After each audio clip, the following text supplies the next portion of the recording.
Welcome to Truth Recon. I'm Agent D. Baker, former narcotics detective, SWAT team member, and U.S. Navy combat veteran.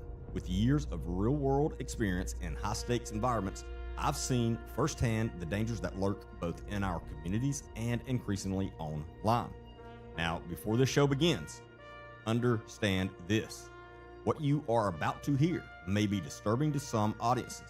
This podcast contains explicit language, dark themes, and real conversations that are not suitable for children and may be triggering for some individuals.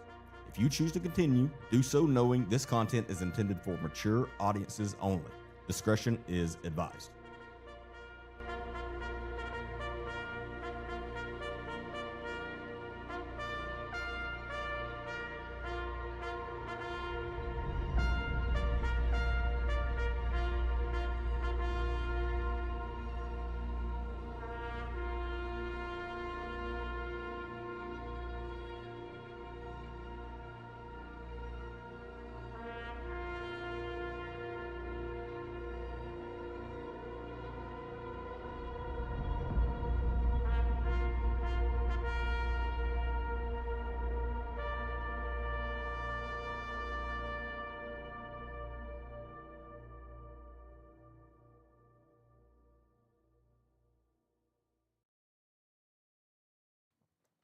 What's up, everybody?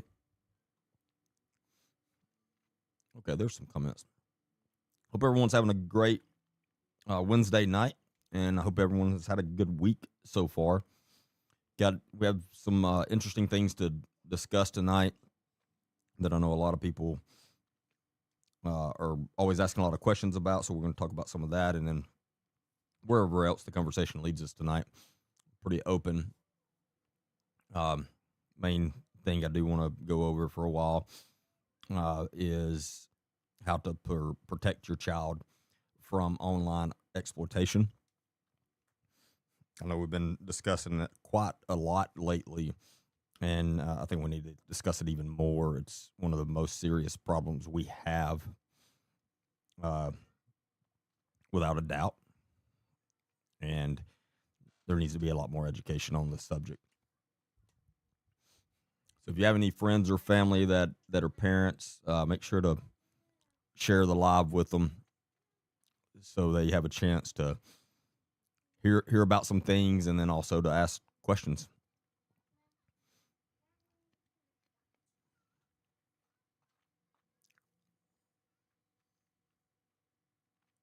Hey, Emily, how are you? My week's been pretty good. That is for sure.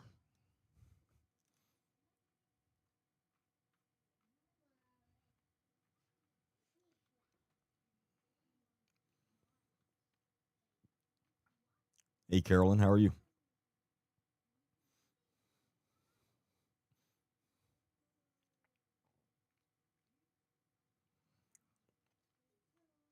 I know I'd gotten... Whoa. Hold on. I just realized something's up with my camera.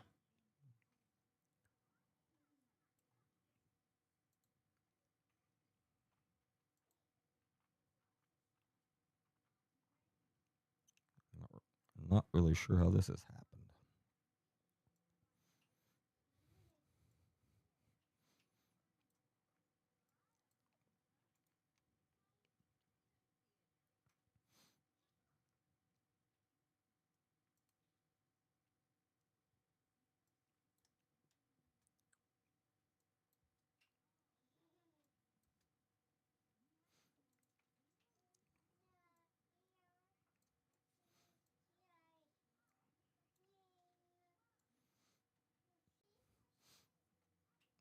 Okay, this is weird.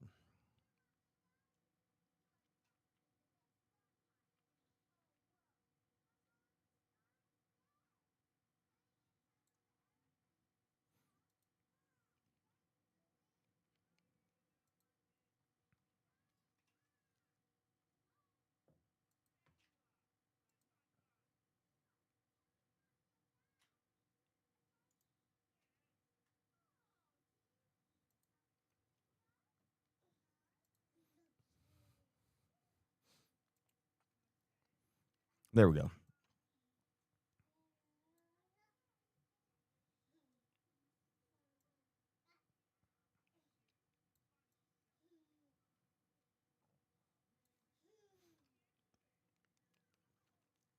convinced somebody breaks into my office and messes with some of the settings every once in a while just to mess with me.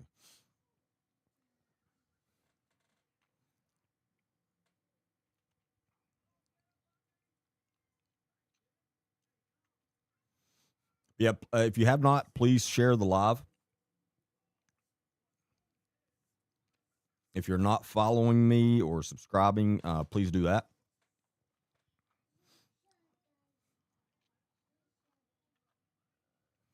We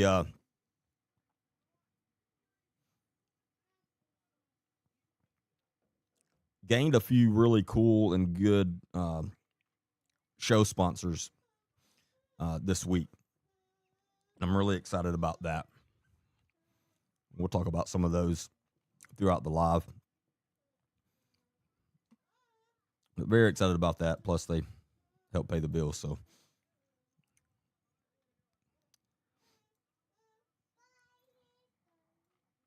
So we've discussed a little bit one night on the live, I know, about the 764 group.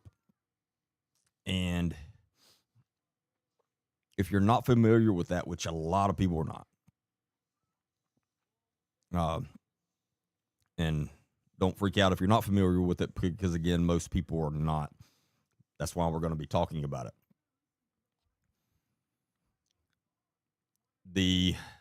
So the 764 group is a international online network of child predators. Child predators and just evil, some of the most evil people you could ever imagine due to some of the things they do, and we'll get into that. But it's not like it's pretty decentralized to an extent. And but again, it is international all over the world.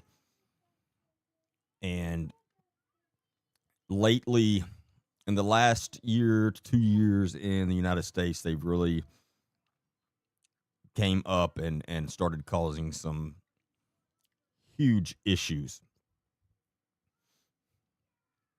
Volume's going in and out. Can everybody on Facebook hear me good? Is it just Suzanne, or is that something with the platform?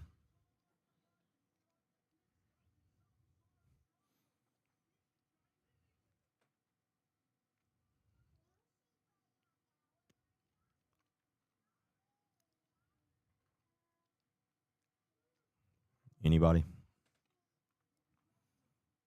Bueller.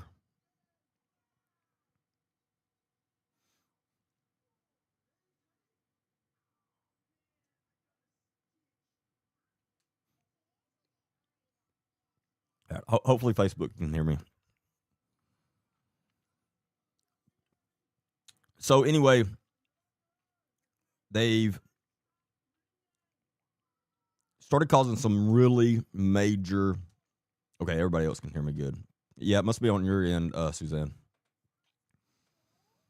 Some major issues in the United States and some other countries, but we're going to focus on the U.S. because that's where we are. And when I say these people are responsible for some of the most evil acts you could ever imagine, that's no exaggeration. And I know I give my warning at the beginning of each show, but I want to make sure everyone understands that for the next 30, 45 minutes, we're going to be talking about some very evil things that could definitely trigger people. Definitely not for young ears. However, if you're a parent, you need to hear this, because you really need to understand what is out there and just how evil and smart these people are that are targeting your children.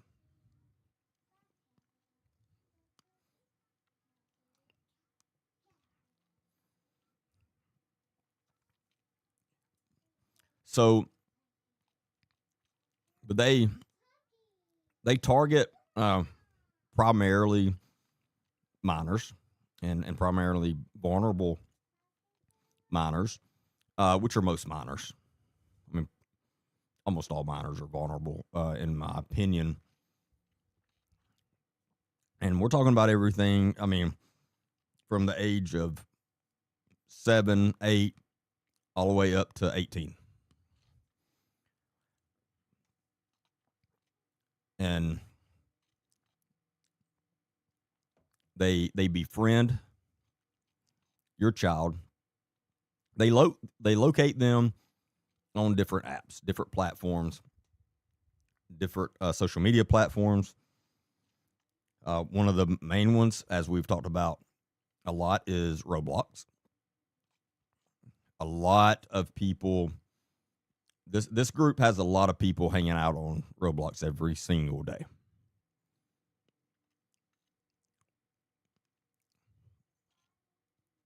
Hey, Angela. Oh, absolutely. You're welcome.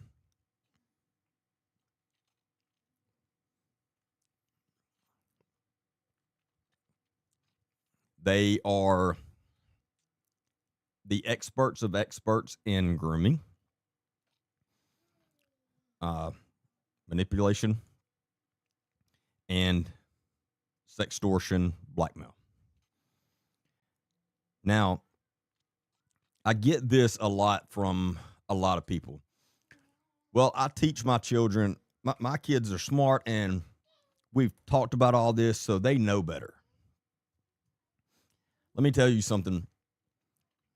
If you think your child cannot be manipulated, you're living in a fantasy world. I don't care how smart they are. They can be easily manipulated.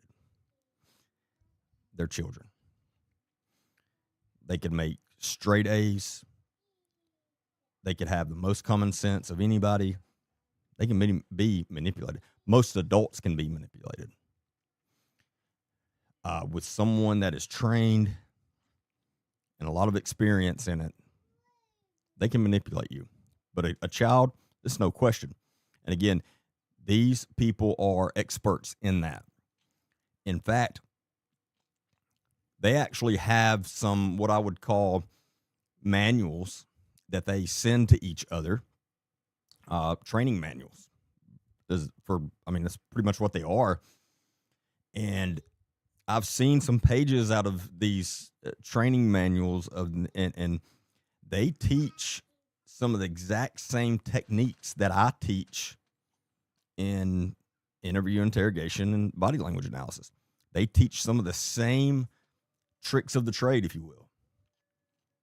And that worries me because I know how effective some of those techniques are. And again, if you don't think they can work on your child, you're living in a fantasy world.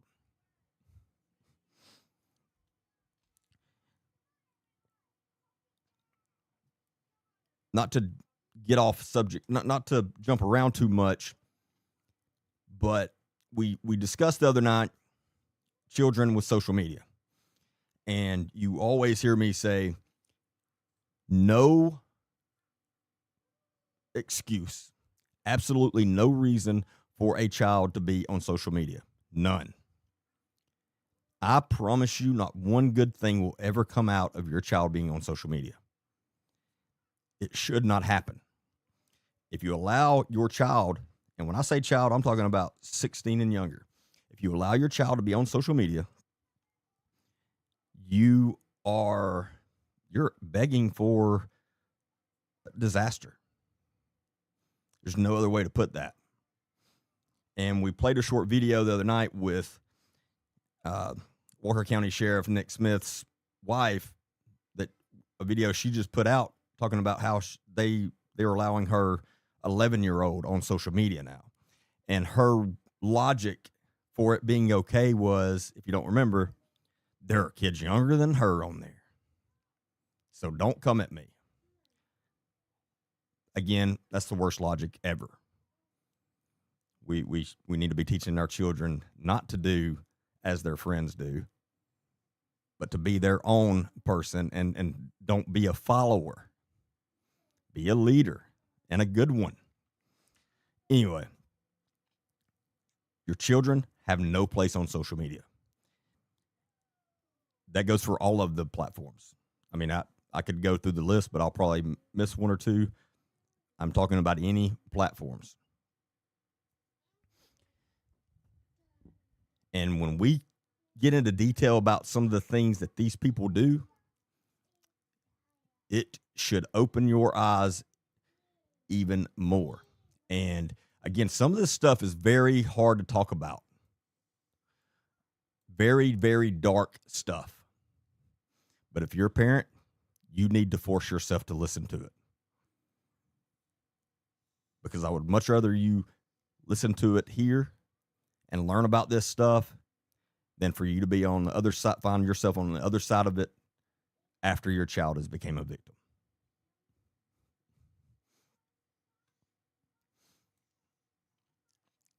Angela said, yes, it's a very important topic. Parents need to pay very close attention to what we're saying. They are grooming them. They're very, very vulnerable, and they don't know who they're talking to. And that's a very good point, and we'll talk about that. They think they're talking to kids when they're talking to full-grown adults, and it's sad the things that have happened to some children that have been lured away by these people on these apps. And that is very well said. And I saw a comment a while ago about how are they luring the kids in? Pretty much what she just said, again, and it's very simple. They're going to find your child on Roblox or social media, wherever, and they're going to start talking to them. And we'll say, for example, your child is an 11-year-old. Well, they're going to pretend to be a 10, 11, 12-year-old. And they don't just come out all of a sudden and start asking for nasty things, for lack of better terms. They play it so they're very, very patient. Groomers are very patient. And again, they're very good at it. They know how to start very, very small and then slowly work their way up. That is literally one of the techniques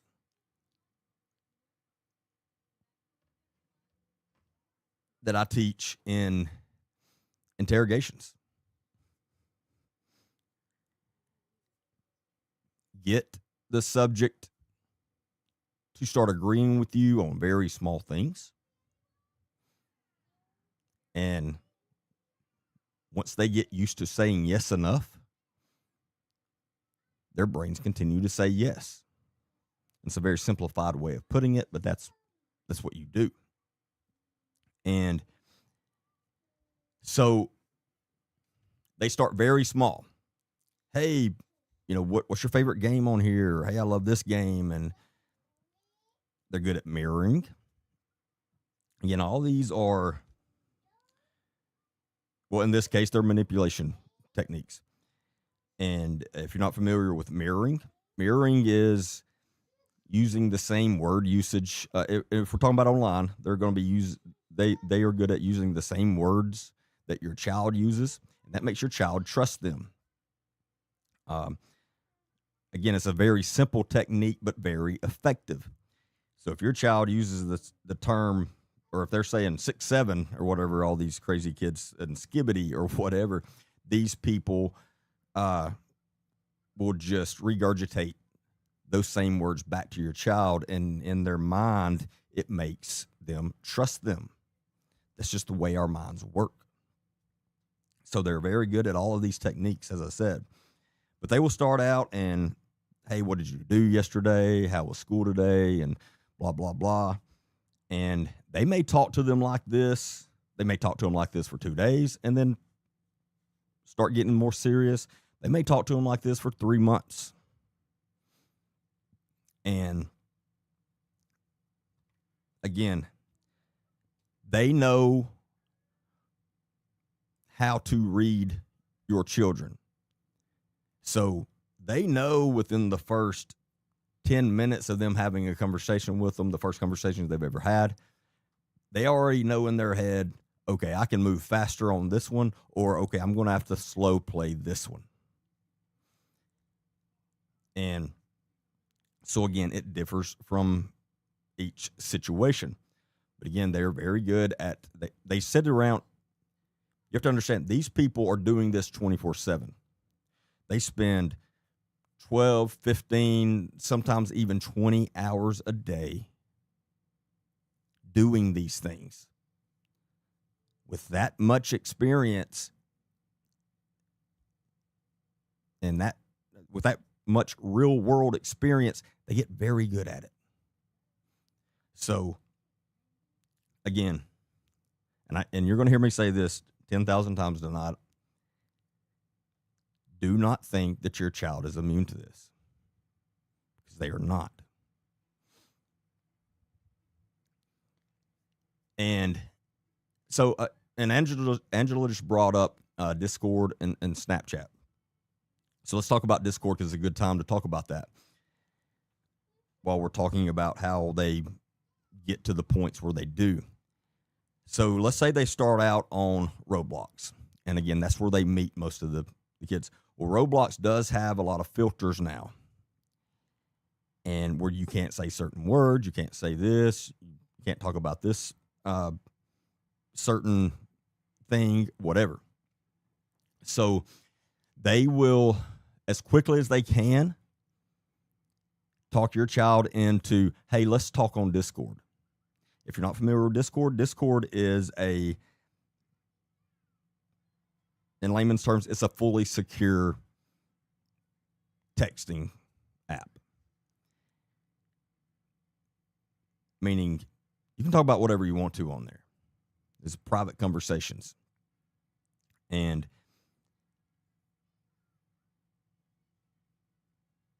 these people know that.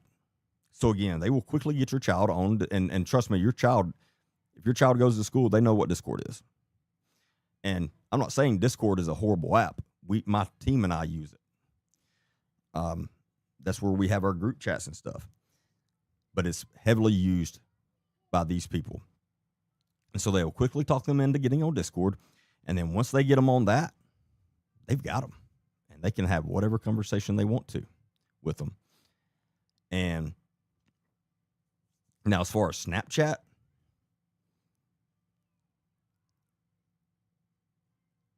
I can't say out loud what I think about someone that allows their child on Snapchat.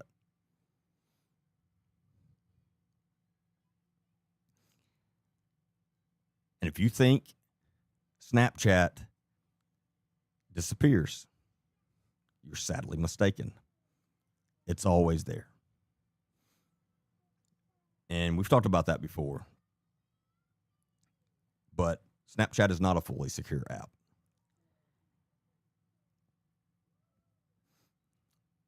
A lot of times, just with a simple subpoena, law enforcement can get your last years of conversations, your last entire year of conversations you've had on Snapchat. Every single picture, video you've sent, it's been sent to you, message, all that stuff.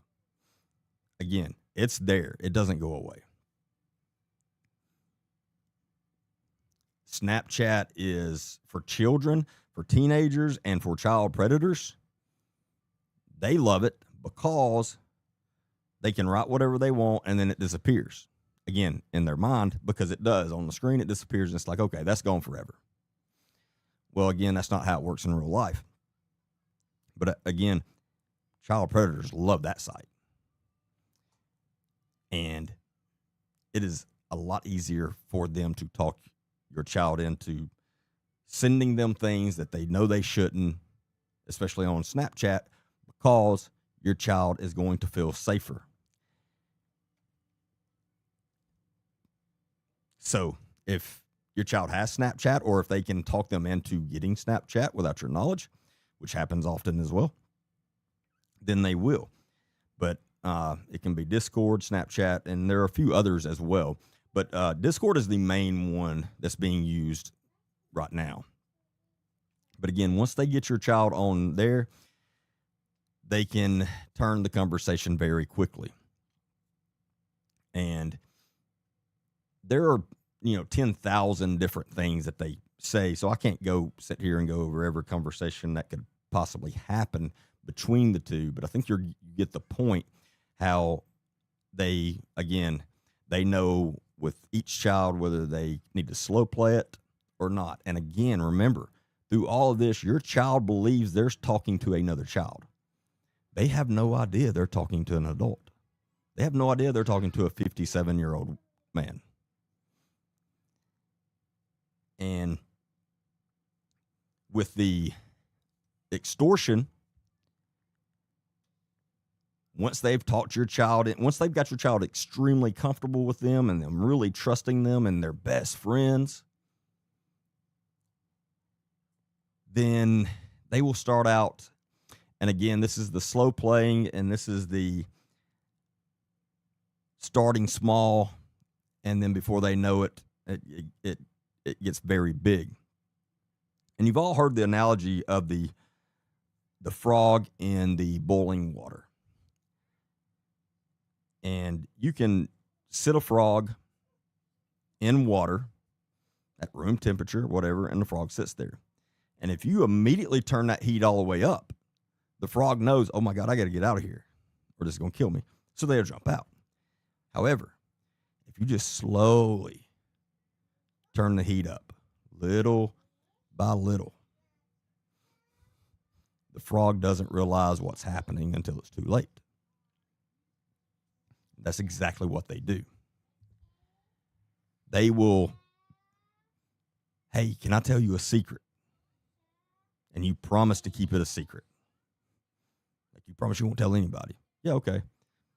I ate 2 gallons of ice cream today. And it's funny. Whatever, your child's like, oh, that's funny, whatever. Their whole point in talking about that is, again, getting your child to say yes.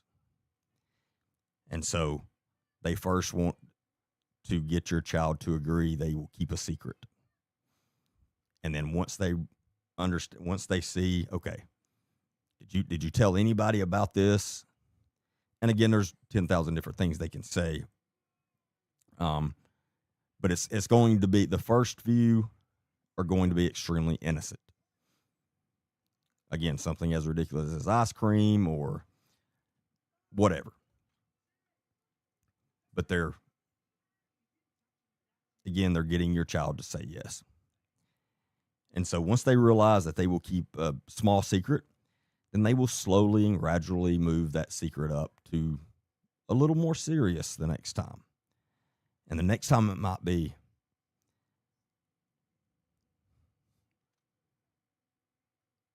last night I got my mom's car keys and I went out and cranked her car up without her knowing it in the middle of the night. I didn't drive it or anything, but I did that. Oh, okay. And please don't tell anybody that, I will get in trouble. Oh, okay. No, I won't. So again, a little less innocent. And then the next day or even a week later, whatever, it continues. And I think you get the point. It continues to grow bigger and bigger. And by the time your child has sent them a inappropriate picture, it's too late. Your child did not even realize what was happening. Again, that's why it's so easy to get children to do these things, because these are experts and they slow play it like that. It's the same thing that I used to teach young corrections officers with inmates. Same techniques, because an inmate doesn't start out going to a corrections officer and saying, hey, will you sneak me a cell phone or some rugs in here tomorrow? No, because if they did that, most corrections officers are going to say, oh, absolutely not. They will, hey, will you get me an extra milk for lunch tonight, for dinner tonight? Please, I'll, whatever. All right, yeah, I'll give you an extra milk. Next, hey, will you get me an extra plate? And then 2 months later, the corrections officer is sneaking in rugs and cell phones to them before they even realize how serious it got. Same exact technique, same concept. Happens every single day. And corrections officers are adults. They're grown adults. They're professionals. They 1,000% know better. But again, if they're not careful, before they know it, they're doing highly illegal things. And then all it takes is the one illegal thing. Once they get them, and this goes once the predators get your child to send them one inappropriate picture, they got them then. They can make them do whatever they want. And again, same thing with inmates. Once they get that officer to do one illegal thing, well, then the officer's stuck. They got to do whatever they tell them to do and bring in whatever they want to from then on, or they threaten they're going to tell on them. Again, these are adults. This happens to every single day in every state in this country.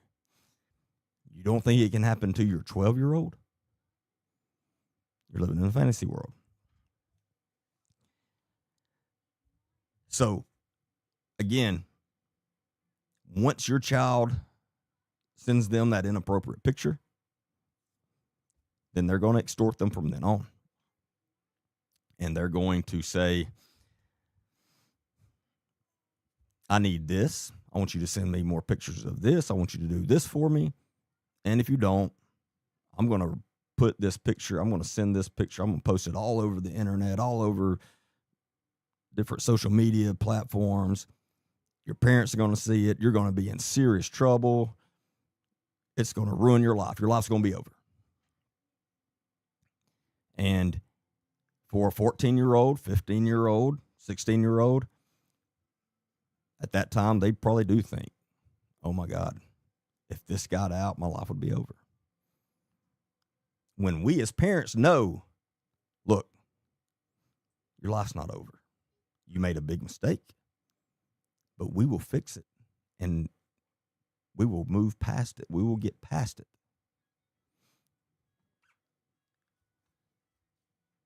And I hope I'm not jumping around too much.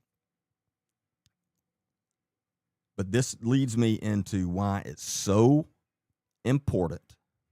The most important thing between your relationship with you and your child is for your child to fully trust and know they can be 1,000% open and honest with you no matter what.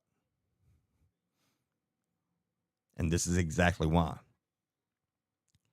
If you're that just extremely strict parent and you say, you better not ever do this. If you ever do this, you're finished. I'm kicking you out. I'm beating you, whatever. Do you think if your child ever does make that mistake, they're going to come tell you? Of course not. Now, it does not mean there's not consequences to their mistakes.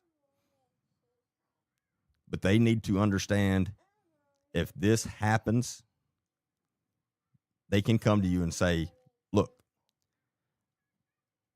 Mom, Dad, I did something terrible and I'm ashamed of it. But now these people want me to harm myself on video for them. And if I don't, they're threatening they're going to post this picture ever. They're going to do this, whatever. And as a parent, when that happens, you have to stay in control and stay calm and go, you know what? Thank you for being honest with us and telling us so we can help you and so we can fix this problem for you. Now, again, it doesn't mean there's no consequences later. But those consequences need to be very, very calmly addressed once this problem's fixed. Versus if your child screws up And look, they're all going to make mistakes. We all made mistakes as children. We all did things we knew we shouldn't. We all did things we knew we would get in very bad trouble for sometimes. It's what kids do. But if your child makes a big mistake and they come to you and they say, hey, I messed up, I did this, and you start screaming, you start beating them, you're grounded for 10 years, you take everything from them without a conversation with them at all. Again, do you think they're ever going to come back to you and tell you when they messed up? No, they're not. This is exactly why this is so important for you to have that type of a relationship with your children. They need to know, hey, no matter what you do, I'm going to love you. No matter what you do, you're still my child.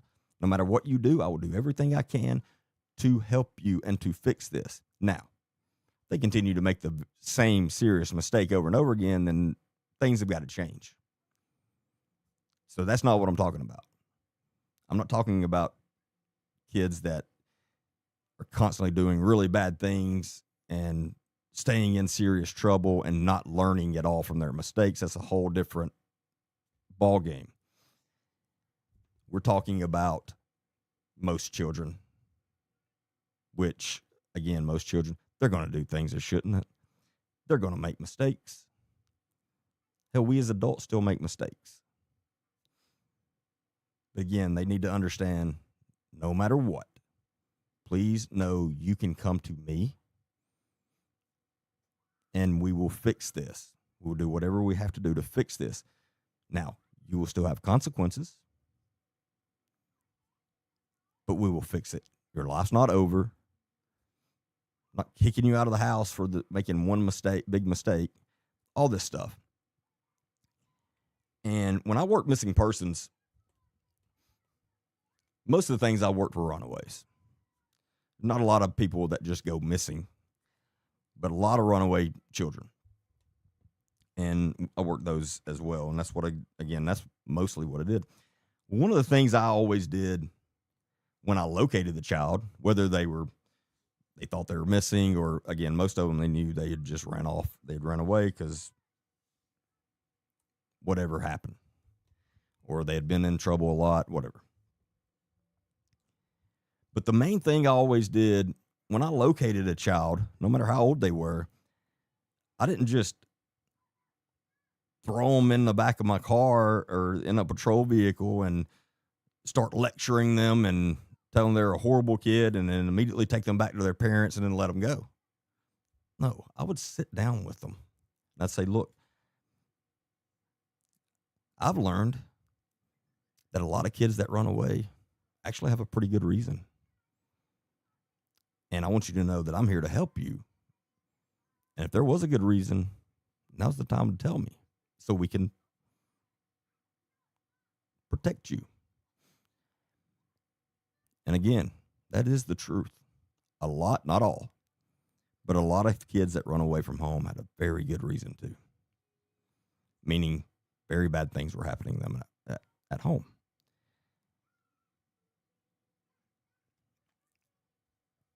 So I can't remember how I got on that. What led me to that? You're not even paying attention, are you?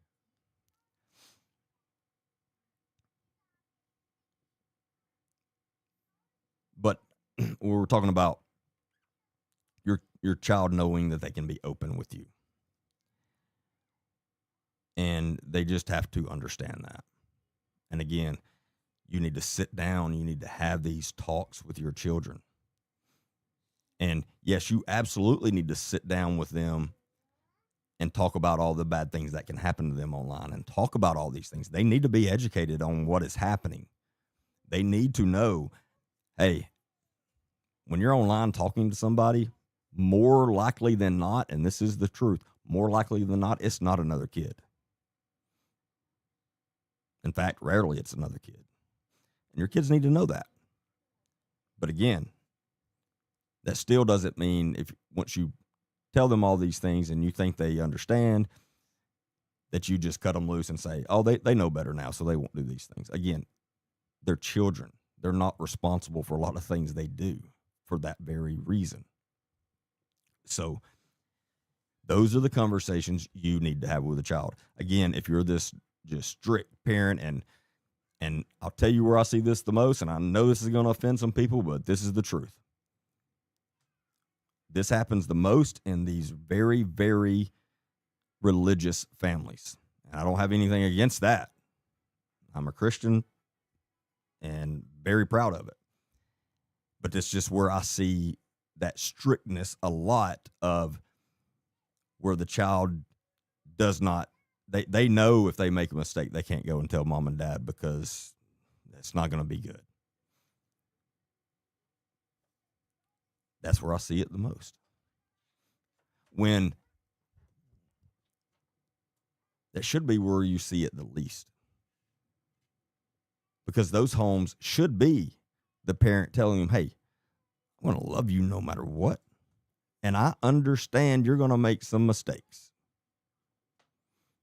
And when you do, just tell me about it. Just be honest with me. And we will work through it. We will do what we need to do. You will learn from it, and I will learn from it. But again, I see this a lot in these families where mom and dad is just like, no, you are to never make a mistake. You are to never do anything wrong. And I know that's not literally what they're saying to their child, but that's what their child feels. Their child feels like I can never make a mistake. And if I do, the last people that I'm ever going to find out is my parents. You have to make sure that is not you. So your children need to understand they can be fully open with you.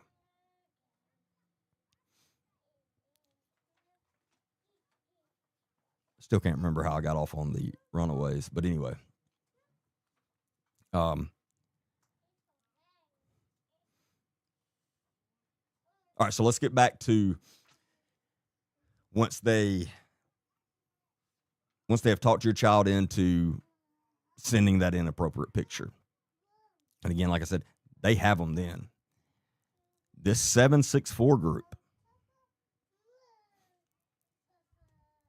has been known, and this is not myths. These things have factually happened. They will have your child on live feed video, and there will be 10 of these evil excuses for humans watching. And they will be laughing at your child, and they will make them start harming themselves. They'll also start making them do other things to themselves while they're watching, and they're laughing. And there has been at least one case where they have talked a teenager into setting themselves on fire on live video. And of course, they lost their life. And while the person set themselves on fire and is sitting there, literally in the middle of losing their life, these people are laughing. They are finding it so humorous. While someone is taking their own life right in front of them. That's the kind of evil we're talking about. Again, that's not a myth. That has happened, specifically with this 764 group. And that's only one example.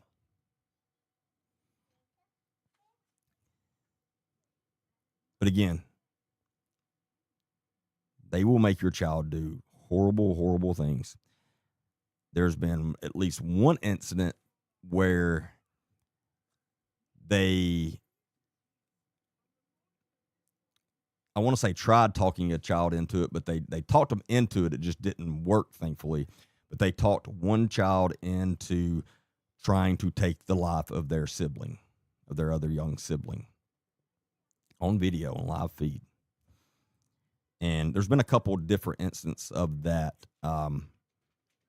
One, if I remember correctly, they were the teenager, or I don't remember how old they were. I want to say 12, 13, 14, somewhere around in there.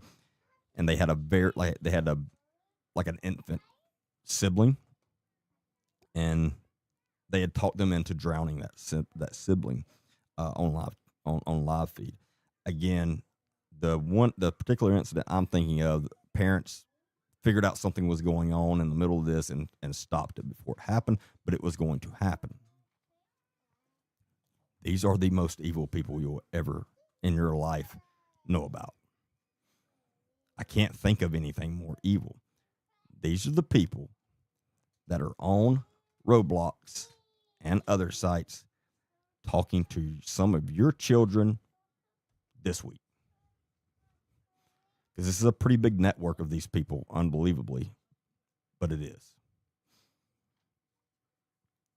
They have talked quite a few into hanging themselves and taking their life. Again, live feed. Again, this is just a few examples, but I think you get the point of what kind of people we're talking about. And do you think any of the parents of those children that this stuff happened to, do you think any of those parents ever thought something like this could happen to their child? No. They were the same parents saying, that would never happen to my kid. Same parents. Again, if you don't think these people can manipulate your child into this crazy stuff, you're in a fantasy world.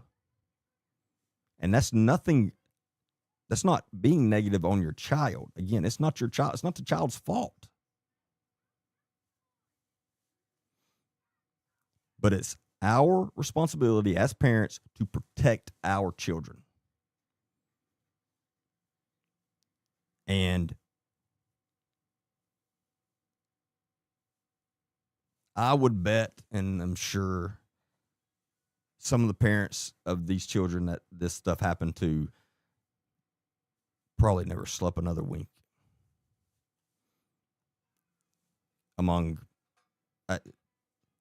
I can't imagine something worse. You do not want that to be you. And that's why we need to be having these hard conversations.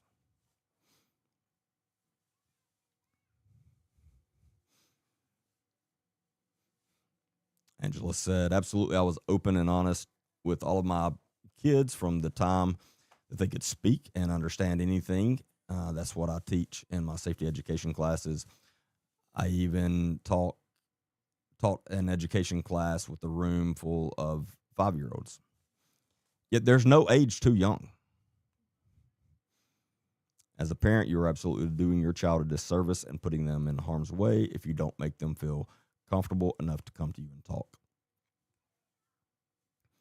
I was essayed by a non-blood relative. Jeez. And the church took his side, and he was a 22-year-old Marine. They wanted to just sweep it under the rug. I'm so sorry that happened.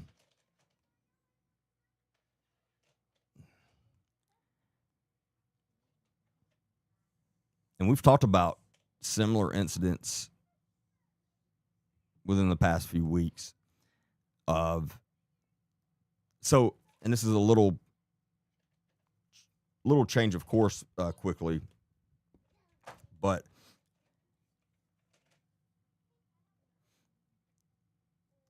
as I've said 10,000 times, most children that are essayed,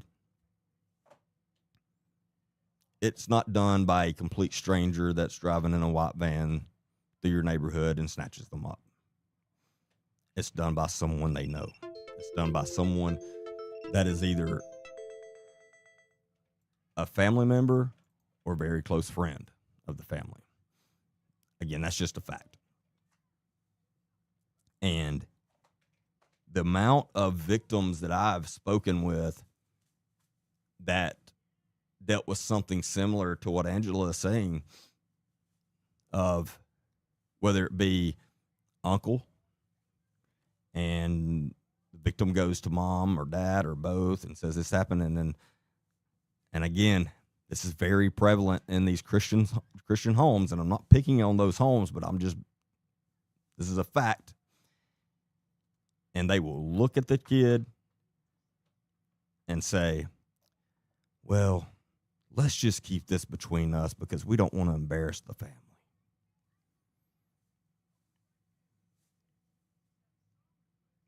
The first time I ever heard that, I was shocked. I was like, no way. Like, surely, no. Then after about the 50th time I heard it, I realized how prevalent that is. And that blows my mind. That's just a simple fact. It happens way too much. And there's a special place for you if you're that parent. Yes, I'm judging you. Again, you should protect your child at all costs. And when you're more worried about your reputation or your family's reputation over the safety of your child, there's a special place for you. And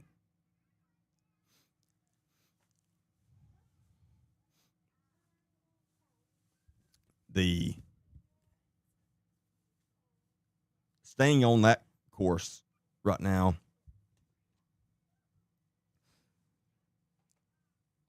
and this goes in line with your child needs to understand they can be fully open with you.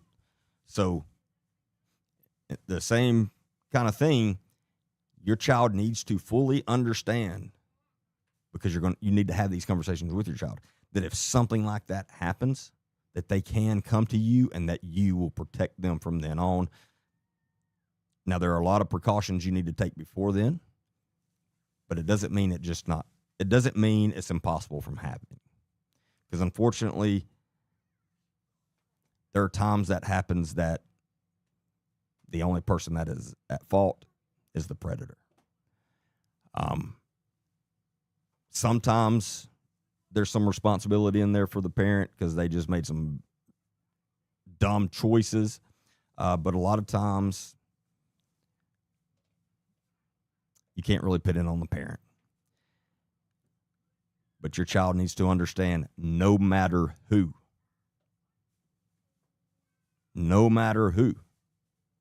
it is not okay. You will never be in trouble, ever.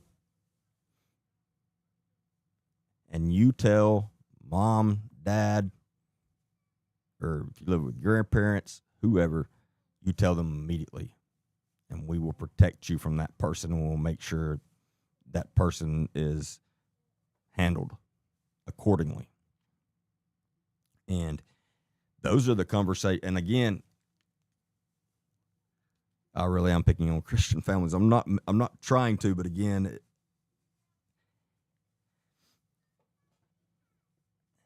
those same families are the same ones that say, I'm not talking to my child about that stuff when they're 6. Well, you better. You better. Because if your child doesn't understand that it's not right,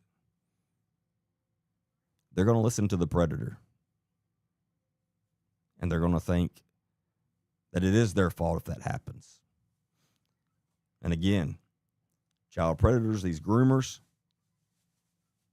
they're the same across the board. They are very good at what they do.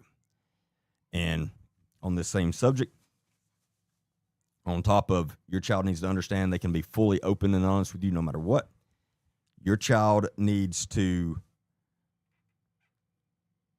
fully understand that it is never, ever, under any circumstance, okay to lie to their parents. Ever. No matter how small it is. And again, this is where I'm going to offend some people.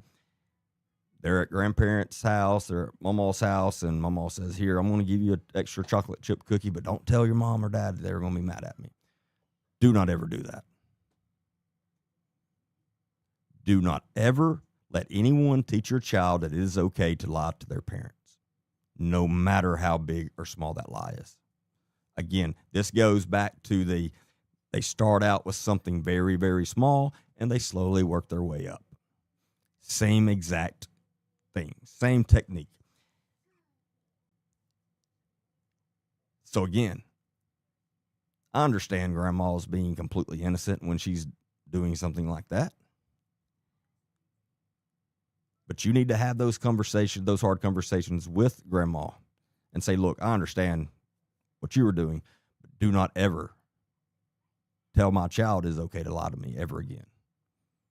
And then you can explain to them why. And if they still don't understand after that, then I wouldn't let them go back to grandma's house. This can happen with mom or dad too. Dad can say, "Hey, we're going to stop and get some extra ice cream tonight, but don't tell mom." And again, that's completely innocent. Don't tell mom, she'll get mad. Do not ever do that. Do not ever do that. When you do that, you're teaching your child it is sometimes okay to lie to mom.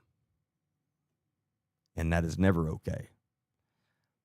Because once your child thinks it's sometimes okay to lie to you, that child predator is going to start out with that very small secret. And they're going to say, "Hey, if I give you an extra Oreo, make sure you don't tell your parents, because they'll get mad at me." And then they're going to test your child, and they're going to give them that Oreo, and they're going to see if they tell mom or dad. And if they don't, they know, okay, I can step it up. And then the next time it's going to be, "Come here, sit in my lap for a while, but don't tell mom or dad." Okay.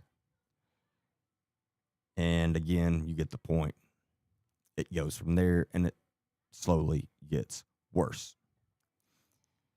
And that's what groomers do. That's what child predators do. And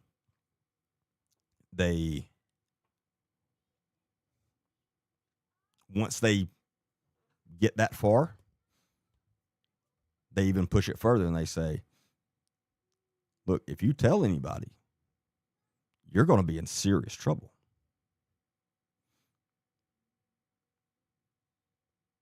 That's why it's so important to have these conversations with your 6-year-old, 5-year-old. As soon as your child is old enough to communicate, let me say that again. As soon as your child is old enough to communicate, you need to start having these conversations. Now, I'm not talking about deep, deep things, but if you haven't heard me before, I have a 2-year-old daughter. What do me and her mom, for one, I want to get this out of the way. Stop teaching your small children these ridiculous made-up names for their genitals. Don't do that. I know TikTok's going to kick me off, but we'll chance it. It's called a penis. Why have we made that a bad word? That's the scientific name for it. That's what it's called. And then hopefully to help me keep me from getting kicked off, you know what the girl's part is called. That's what my 2-year-old calls it, because that's what it is. Again, I don't understand why we have made these bad words. And I'm about to tell you why it's so important to teach them these things. That's what they're called. We don't make up a weird name to call their arm. We say it's an arm. I don't understand that. But anyway, again, where's that seen mostly? Very high Christian families. And they come up with these ridiculous made up names for these parts. There's a name for them. Why it's so important for your child to know that from the very beginning is if your child comes to you and says, Uncle Joe touched my insert word, there's not going to be any question about what happened. None. If your child's in daycare and they go to the teacher and say, hey, Uncle Joe touched my,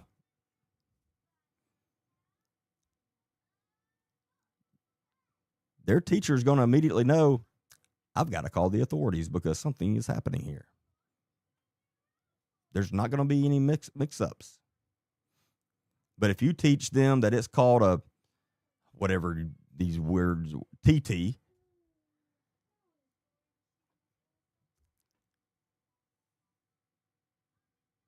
and they go to their teacher and say, so-and-so touched my TT, and then they call the police or whatever, even if they do. And I'm just using that as an example. There, again, I've heard so many different ones. Hopefully you get the point of why it's so important for them to call them what they are. The most important reason, so listen to this. The most important reason is if a child predator is grooming your child, and if somebody touched my 2-year-old and she looked at 2 years old and she could talk pretty good, looked up at him and said, don't touch my vagina. Do you think that child predator is going to move forward, going to continue to try to groom her? Nope. They're going to go, what the hell? And they're going to move on to a softer target. Does that make sense? Now, if you haven't heard me before, you know what we literally teach my 2-year-old to say if somebody touches her inappropriately or touches her that she don't want touching. She is taught to say, do not fucking touch me. And the gasp I've gotten at times, like, is that the nicest word? No. That's the point. I would much rather my child use that word when it's needed than to be a victim. Because again, and my point on that is, if someone touches her inappropriately and she looks at them and says, don't fucking touch my insert word, whatever, do you think that child predator is going to continue to try to groom her? Nope. I promise you they won't. They're going to know, well, this isn't going to work, and they're going to move on to a softer target. Now, again, I'm not saying you all should teach your child that. I'm just telling you what we teach ours. We don't really, most curse words are not curse words to us. But again, we're not teaching our daughter it's okay to just run around and say that. We're teaching her if someone touches her that she doesn't want touching her. That's what she says. And again, it's going to make that child predator move to a softer target. That is why it's so important to teach them the real words. You want to make your child as hard a target as possible. Now, again, even though you do all these things, it still doesn't mean you just let your child go stay with whoever. But you're doing everything you can to make your child a hard target, not a soft target. And on this same note, with that, if your child doesn't want to hug someone, they don't have to hug them. I don't care if it's grandma, grandpa, I don't care. We will never tell my child she has to hug someone she doesn't want to at the time. Ever. If you're a grown woman and you don't want to hug someone, you shouldn't. And you're probably not. Why are our children? Why do we treat our children different? Just because it's grandma or grandpa or whoever. They'll say, oh, give them a hug. No, you better go give them a hug. And we've all heard this. You better go give them a hug. And for whatever reason they don't want to at that time, don't tell them that they have to. Ever. Again, this is making your child a harder target. But also, your child needs to understand if they don't want to be touched by somebody, that somebody shouldn't be touching them. I don't care who it is. And again, whether it's an innocent hug or whatever it is. And again, those are the hard conversations you need to have with your friends and family members. It's very important. And so if they're at a family get together and Aunt Jean is leaving and she says, hey, come give me a hug. And your child starts crying or running away or whatever and says, no, I don't want to or whatever. Then you just look at Aunt Jean and say, I'm sorry. She may the next time. But don't look at your child and say, no, you're going to give Aunt Jean a hug. Don't. I think I get more pushback. Well, the one I get more pushback on the calling them what their scientific name is. And again, I don't understand why. I get more pushback on that. But the hug thing, that's another one I get a lot of pushback on. And again, you can parent however you want. I'm just telling you I'm teaching you how to make your child a harder target. But again, and not just that in the hugging situation and touching situation, your daughter needs to learn from a very early age. If she don't want to touch somebody, she don't have to. She just don't have to. And it doesn't matter if she's just ill right then and she don't want to because of that or whatever. She don't have to. We do not make our children touch people that they don't want to touch. Let me catch up on some comments.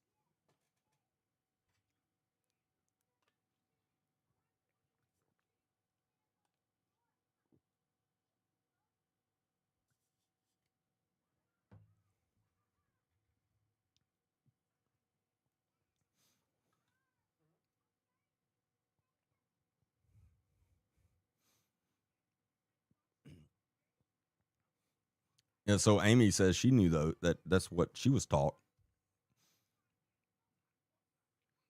My mama always taught us the correct names for everything. It helped because I knew the words to use at 5. Yes. And again, it's very important. And if you can ever give me one good reason why it's not okay to use the actual scientific name for something, I'll listen to you. But I've yet today had someone give me a good reason for that.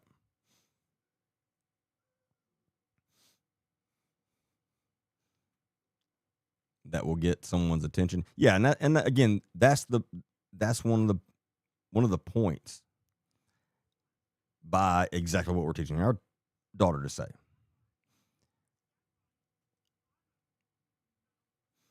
And here's another thing about the cursing. My son's 11. He knows if he's at home. We call them home words, which means he knows he would get in trouble if he used those words outside of the home. But if he's at home with us, he can use and I'm not talking about every curse word. Please don't misunderstand me. But we've always been like that. And guess what? I've to date never heard him say a curse word. Ever, anywhere. I'm not saying that's why he don't, but I'm just saying, I don't know.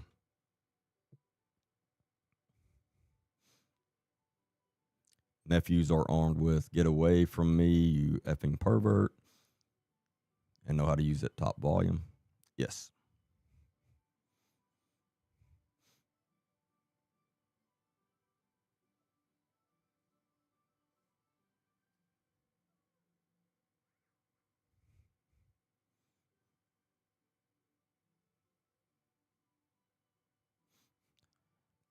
Yeah, and I somewhat agree with that, Miranda. Miranda said if the kid is avoiding someone, there's a reason. And then she said sometimes that reason could be simple as Aunt Jean's perfume is weird. Yeah, I somewhat agree with that. Now, sometimes, again, 3-year-old just can just get ill and they don't want to talk to anybody or be around anybody. But I somewhat agree with that.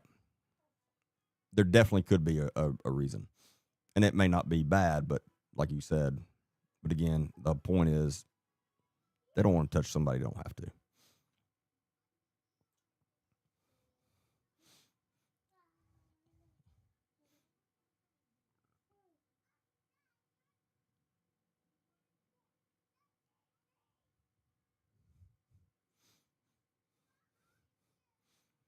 I would encourage them to say it as loud as she can. Yeah, draw attention to themselves for sure, whatever's going on. At the very least, allowing children to have boundaries. I know someone I'll be sharing this with. Absolutely. Yes, and that's very, very well said, Leanne. Leanne said teaching them early that they have control over their bodies and affection, and that's very well put.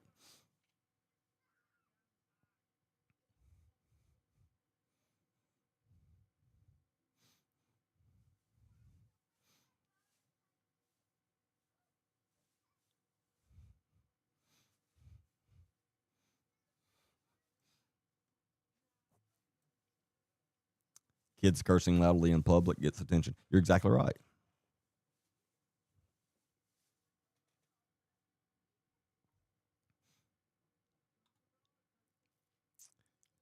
Let me take about a 2-minute break, and I will be back.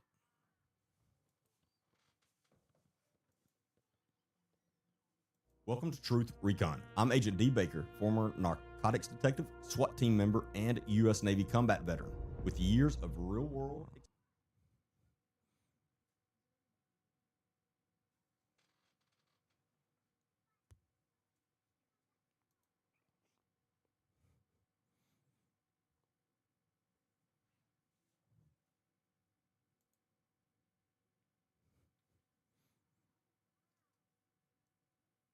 Before you open your door, pause. Did you check the back seat? Meet Clever Ellie, a simple, affordable plug-in that helps you build the life-saving habit of checking your back seat every single time you exit your vehicle.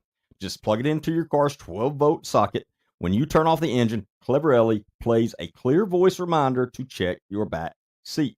With 10 varied voice messages in different tones, your brain doesn't tune it out. It keeps the reminder in your conscious awareness so the habit sticks. That is the main difference between this device and any others that do this same thing.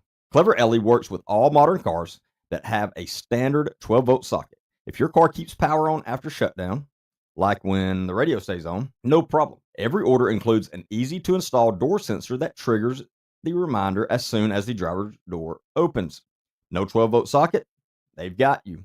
You can use the compact USB adapter. And yes, cleverly doubles as a practical car charger with both USB A and USB C ports and ongoing improvements in charging speeds. Other systems can be expensive, complex, require professional installation. Clever Ellie focuses on human habit formation using varied voice prompts to enhance your memory, not replace it. There are no fees, no subscriptions ever. They are not for profit, dedicated to child safety and awareness. Even if your car already has a reminder, you can still benefit or gift cleverly to grandparents or anyone without a newer vehicle. Plug in peace of mind, build the habit, protect what matters.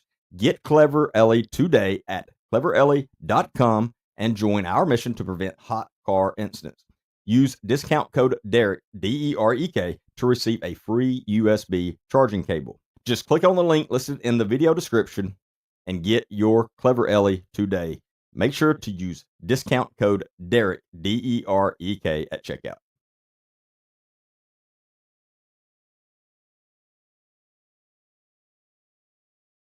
If you haven't already, make sure you download the Rumble app. It's free, simple to use, and the best way to stay connected to the content you want. Once you've got it, search for my channel and hit follow. That way, you'll get a notification every time we go live. No missed shows, no extra steps. You can grab it right now using the link in the description or the pinned live chat. Download it to your phone, and you're ready to go. And if you prefer watching it on the big screen, Rumble is available on all major streaming devices and smart TVs. Just search for Rumble, follow the channel, and be part of the action.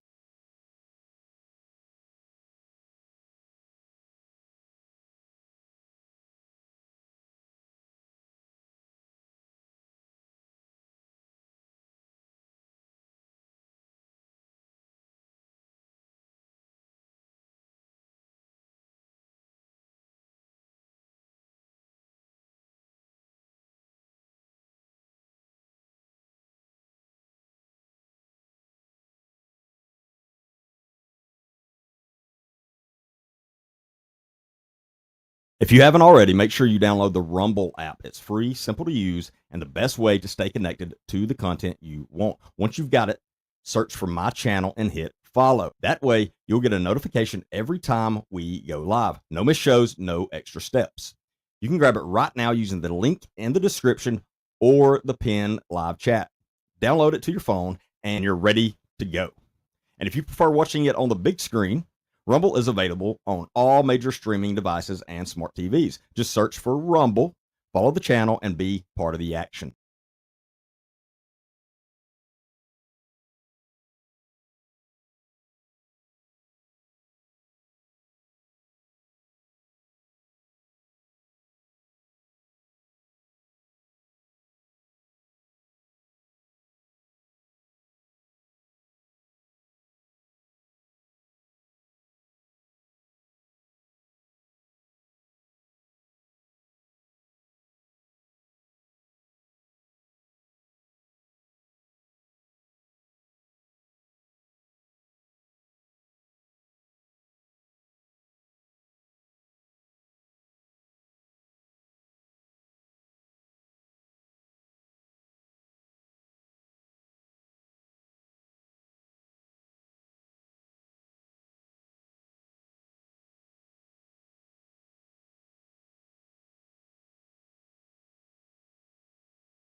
I said what I said.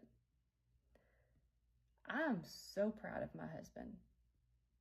So proud of his integrity.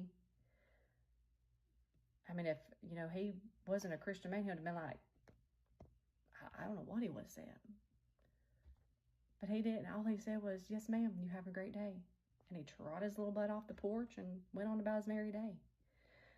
I was reading the comments, and people were like, "He was so scattered. He was." Have you not been watching our lives for the last year or longer? You think that's going to deter him or frustrate him? You need to get caught up because, I mean, let me tell you, let me tell you. The memes, the comments, the names we've been called, he's been called. Baby, that ain't nothing. Let me just tell you what it did show. It showed a man with true character and, like I said, integrity. I'm so proud of him. So proud of him. You know, even though with every meme, every bad name he's been called, people making fun of him, he still shows up every day. Every day. Heaven forbid if that person needed him, he'd be there. He'd be there. Because that's what he was called to do. That's his job. That's his duty. And I'm so proud of him for that. You know, I would say, you know, I just don't understand. And I'm glad I don't understand that type of hate. That type of, I don't know what you would call it. Like, I'm blessed that I don't understand it. Now, I'm making this video and you'll probably get picked apart and I'll be made fun of too. I don't care. If everybody else can share their feelings, why can't I? I mean, why can't I? Why am I different? It's because my views don't line up with your views. You know, I've always told my family, you know, there are people who will come in and out of your life that your spirit just doesn't click with, that you just may not like, and that's okay. You don't have to like everybody. But what you do have to do, you have to respect everybody, because that's being a decent human being. And I think being a decent human being has just went out of the window with this culture, this society, because we'd rather sit behind a keyboard and name call and make stupid pictures and everything else. This nonsense. I don't get it. Which again, I'm blessed that I don't get it. Our 12-year-old daughter, our youngest daughter, she has just now gotten to the social media world. Before you say anything, there are kids younger than her that have social media. It's none of your business, but she has it. And I monitor it. She will get on people's posts and she will take up for her daddy. And I've told her time and time again, do not.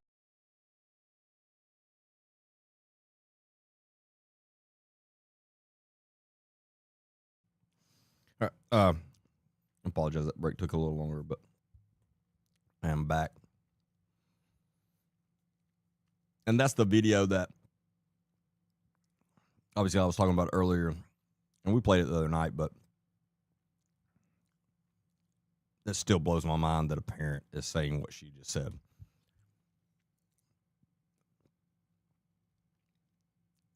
She is in the same video, number one, publicly saying,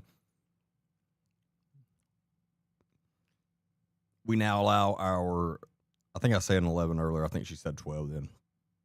Our 12-year-old, she's on social media now. What? And then again, you heard her logic. Before you say anything, there are kids younger than her on there. Well, yeah, then that makes it okay.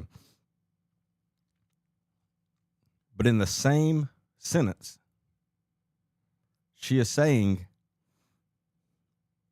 not only are we allowing our 12-year-old on social media now, but it is harming her. But it's okay because there are kids younger than her on there.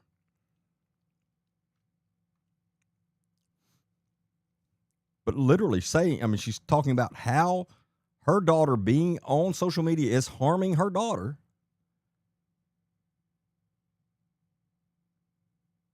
But it's okay because kids younger than her. I do not understand that. I do not understand that. And I've been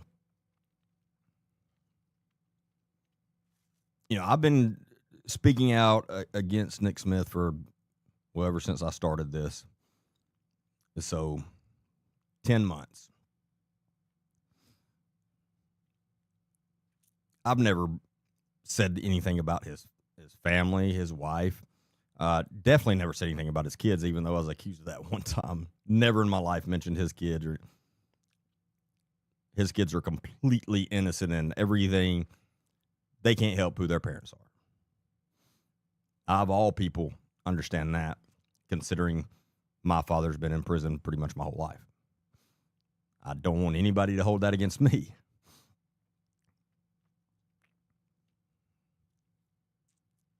And I would never bring a family member, no matter how bad a person is being, no matter how much illegal stuff they're doing, corrupt, whatever, I would never bring their family into it.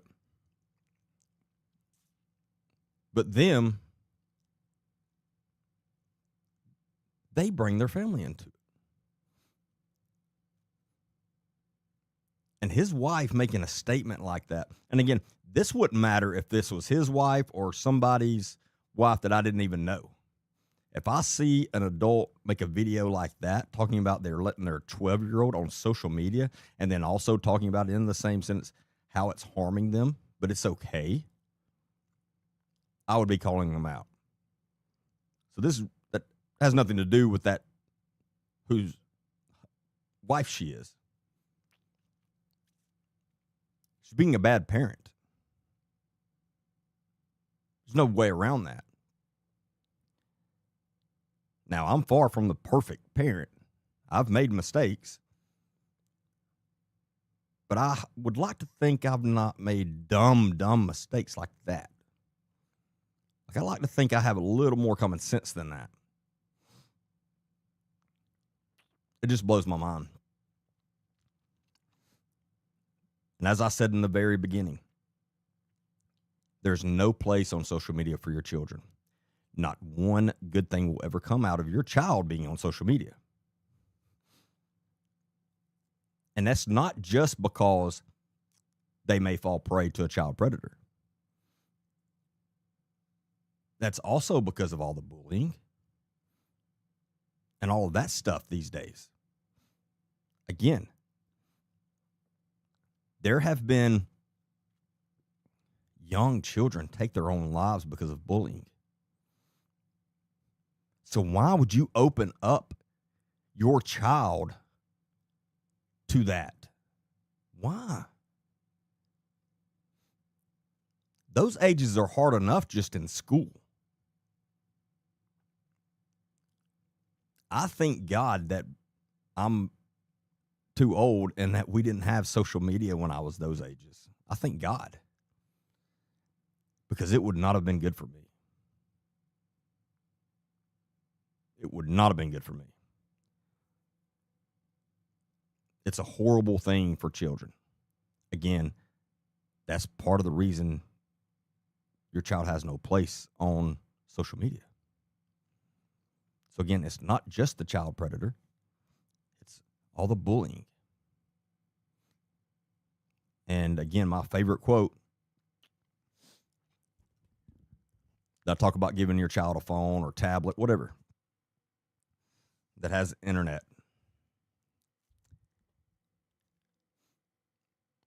You're not just giving your child access to the world. You're giving the world access to your child. That's a scary, scary thought. That's a scary thought. And it's a fact. Do not give the world access to your child. The entire world.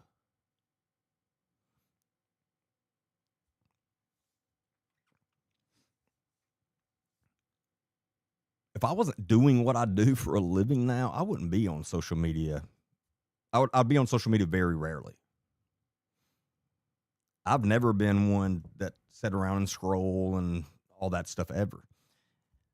And I miss the days where I wasn't allowed to have social medias when I was the whole time I was working in narcotics. I couldn't have any kind of online presence.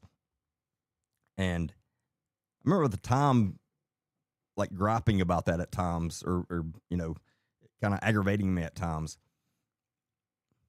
God, I'd give anything if that was the case again. Life is simpler without it. And on that note, there are some adults that social media is just not a good place for you. If you're struggling mentally, you need to give social media a break. For sure. You really need to. And that's a lot of people.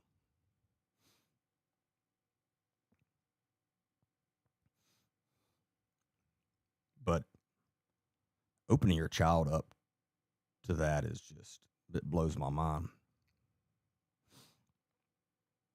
And I've talked about this. I've talked about the Bark app and phone. And again, you don't have to have the actual phone. We've got the phone, if I can get it to turn on. And so my son does not have a cell phone, and he won't have one. But as I've said before, but there are times you need your child to be able to get a hold of you or to have communication. You know, they're going to a birthday party at a friend's house or whatever. And so they need some kind of communication device to be able to call you or call 911 if they need to. And so this Bark app, and again, it's an app. Now you can buy the actual phone. But you can also just get the app on any smartphone, and it will turn their smartphone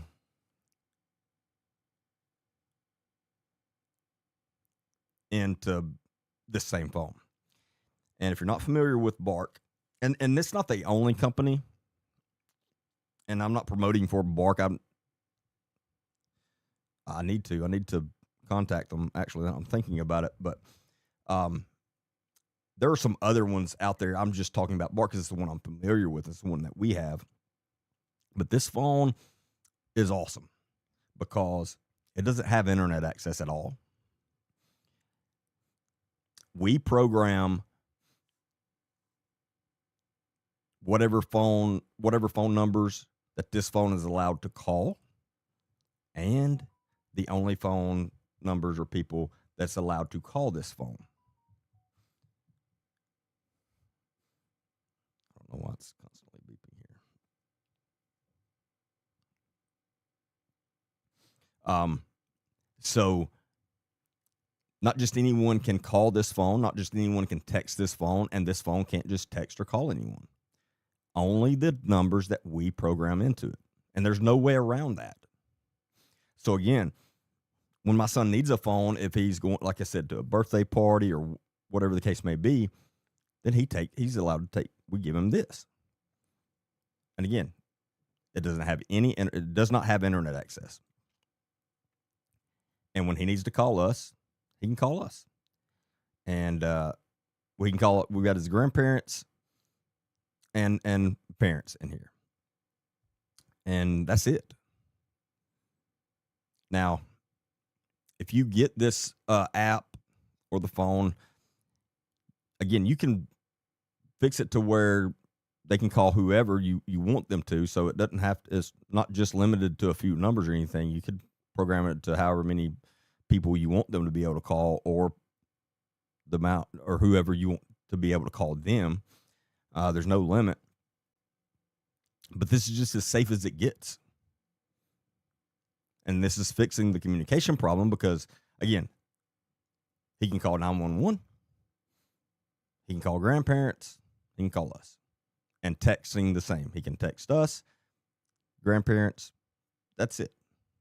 Or actually, we do have, I think, because one time I think one of his good friends, he's allowed to text and call them on here too. But on top of all of that, you can also, every text message this phone sends out,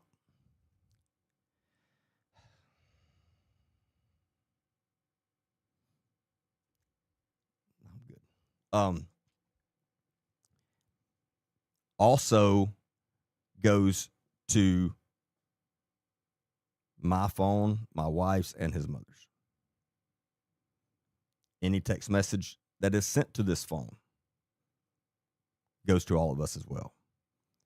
Every phone call that is made from this and every phone call that this phone takes, we are notified of who it is.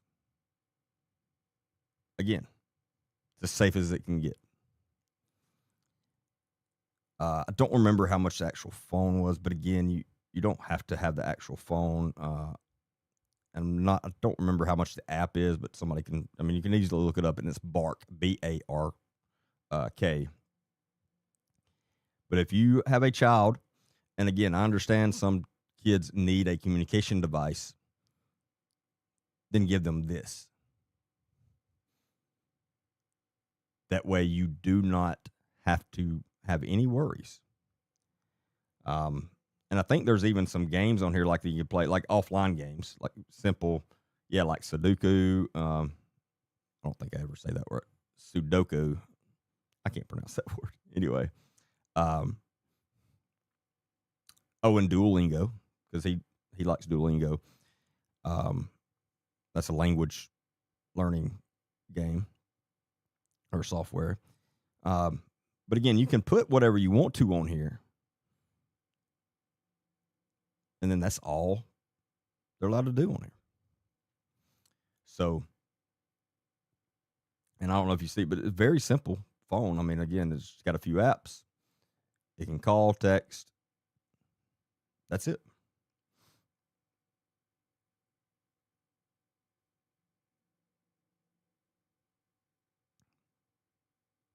So, pretty much impossible for your child to get in trouble or become a victim of anything using this.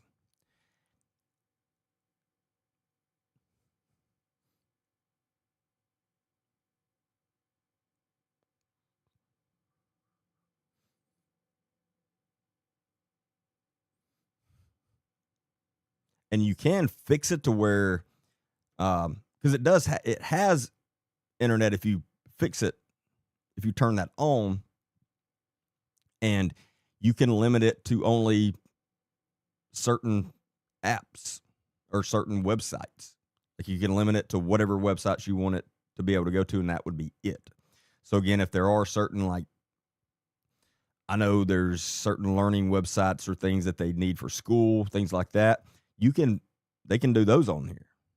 And again, you just program it for that specific thing. So again, there's a lot you can do with it. It's really cool, and it's not crazy expensive at all. I think the phone may have been $250, something like that. And it's a nice smartphone. It's a Samsung, got a good camera on it and everything. But again, you're notified of everything that happens with that phone. Plus, you program whoever you want to be able to call or it call and text and all that stuff. So, because I get that a lot, because every time I speak on this, I'm very against children just having smartphones. That's crazy to me. That is nuts to me. Because that goes back to my favorite quote. You're giving the entire world access to your child. And if that doesn't scare you, there's something wrong with you. So, but every time I say that, I start getting immediate pushback. And so I show this, and nobody has an argument then. I mean, there's no way to argue against that. Like, and again, if your child has an iPhone, that's way more expensive than this. Because I think we pay $50 a month for the plan. Calling, texting, and whatever you want to do on it. And that's it. So again, it's way cheaper than an actual normal, smartphone. So there's no reason for your child to have a regular smartphone. None. And I've heard it all. Well, I monitor it well. You can only monitor it so good. and kids are smart. Kids know how to hide apps on their phones. It doesn't take a genius. There's very simple ways for you to hide an app on your smartphone that no one else could see. Like, I've got some on my phone from when I would teach this stuff to show people, but I did have it was a calculator. It looked like a regular calculator, and you open it up, it looked just like this, and you could do the same thing. I mean, it worked as a calculator, but there was a certain special code, like a 5-digit code you could put in, and it took you to a secret app. And you could hide anything you wanted to in there. And the way that I learned about that is from when I used to see cell phones on targets that I'd be working, and would see their cell phone and get a search warrant for it and download the phone with our Cellbrite things.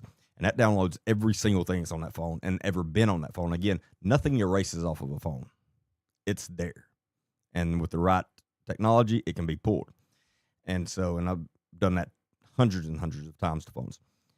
But we came across some text conversations on one on the back end, and we couldn't find it on the front end on the phone. And anyway, we finally discovered it was hidden like that. And because before then, I didn't even know that existed. But those things exist. And trust me, your kids probably know all about them. They know a lot more about it than I do. I promise you then. So, does BART support stuff like insulin pumps? That's a good question.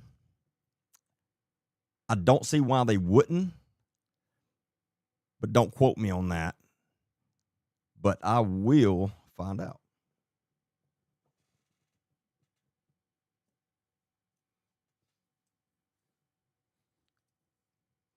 Yeah, thank you for asking that.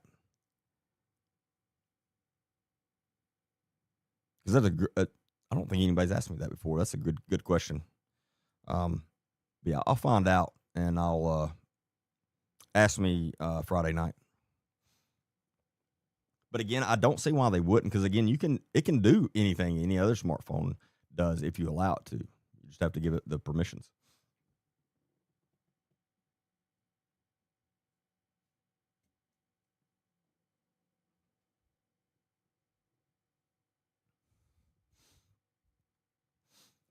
My 9-year-old cousin had to show me how to do some things on my iPhone. He's, oh yeah, no, they know things. They're a lot better at technology than we are, especially us old people.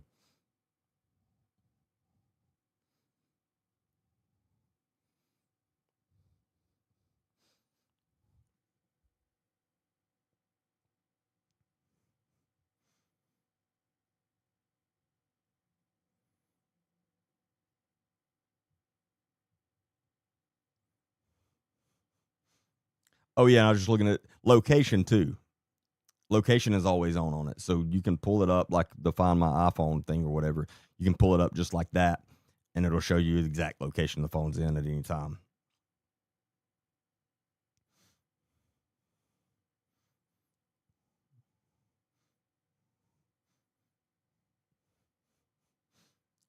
So my team just sent me this on the Bark. So Bark Premium iOS monitoring bundle. So this is the app that you can put on any smartphone, and it just turns that phone into a Bark phone. Is, let's see, that $148 for a year. It's only $148 for the entire year. So again, not expensive at all compared.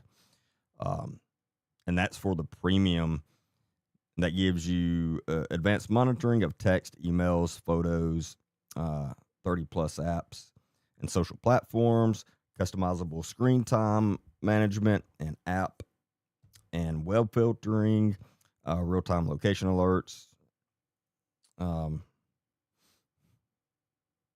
Yeah, so I mean everything. And let me see this other. And the basic plan is just $100 a year. And again, this is for the app, and you can put that on any smartphone.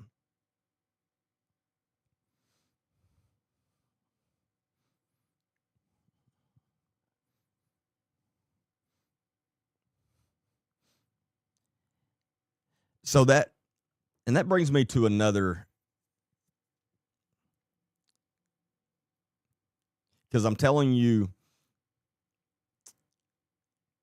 don't be that ridiculously strict parent and just expect your child's not going to do any of the stuff because you're telling them they better in no way in any world ever do these things.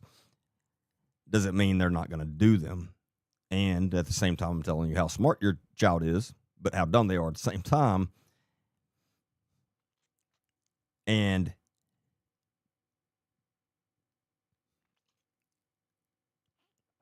I'm trying to think of how to make this make sense. So say if you have a 16-year-old,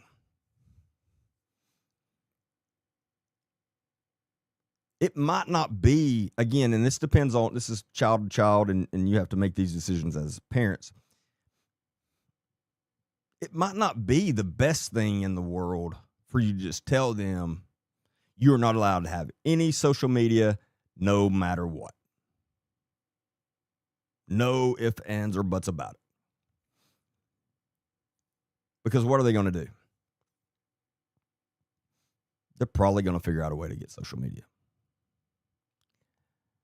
So, some people I've spoke with about this stuff, and I agree with it. Again, just depending on the child, they think it would be better. Again, if we're talking about a 15, 16-year-old, 17-year-old, to say, look, you can have this social media. Maybe it's Instagram. Maybe it's Facebook, whatever. I don't know what the kids are into these days. Again, there's still some, no matter what, your child should not be on Snapchat. And there's a few others, but say if you know, if I tell her she can't have Instagram, or if I tell him he can't have Instagram, he's probably going to figure out a way to get it. So in those cases, it may be better to say, okay, look, fair enough, you can have Instagram. And if you have the Bark phone, that's a surefire way that even though they have Instagram, you can monitor every single thing that happens on there with them.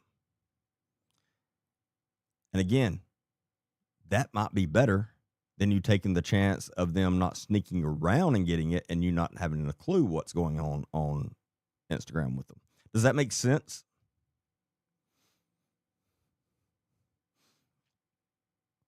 And again, with this phone, you can do that because you can give it permission to whatever apps. And you still are able to see every single thing because it mirrors. So what it is I pull the Bark app up on my phone and it mirrors this phone.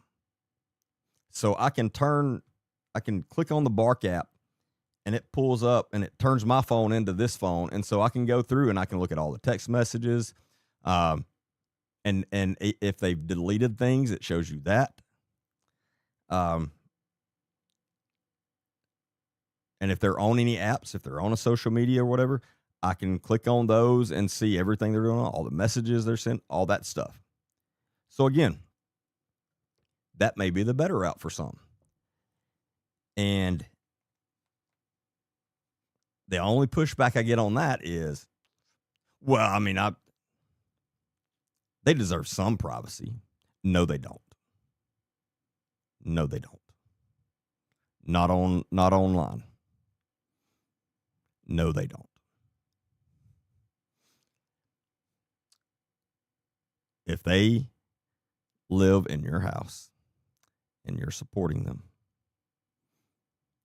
they do not deserve privacy like that. They don't.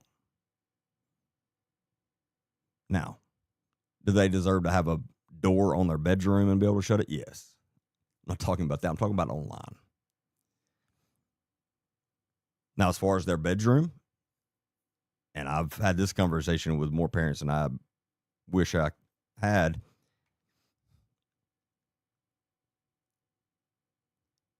You better go through their room at times. Again, they don't deserve full privacy. They do not need full privacy like that. So you need to go through their room, look through their closets every once in a while.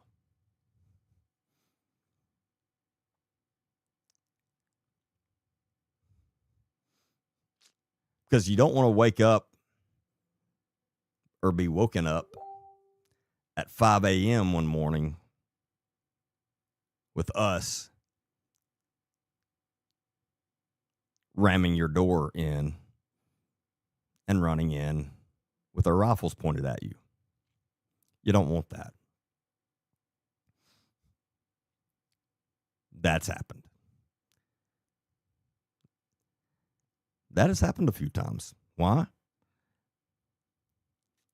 Because there was a 17-year-old, 18-year-old, 19-year-old, however old they are, still living with parents, with mom and dad, moving quite a bit of rugs out of there. All-out drug dealers. And in at least one instance that I can remember, the parents legitimately did not have a clue. Why? Well, they were wealthy, number one. And they were the type that was either at work or traveling. So they didn't spend a lot of time with their child. And probably never went in their child's bedroom. And that's not good.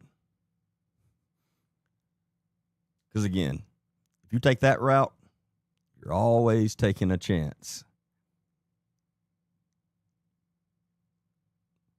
of law enforcement kicking in your door one morning. That's not the time you want to find out your kid's been up to no good out of their bedroom.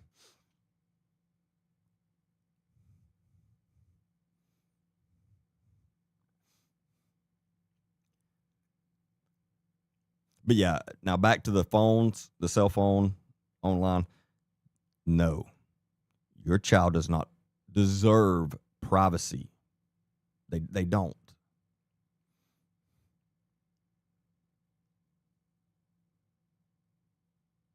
They're not developed enough to be trusted with that kind of privacy.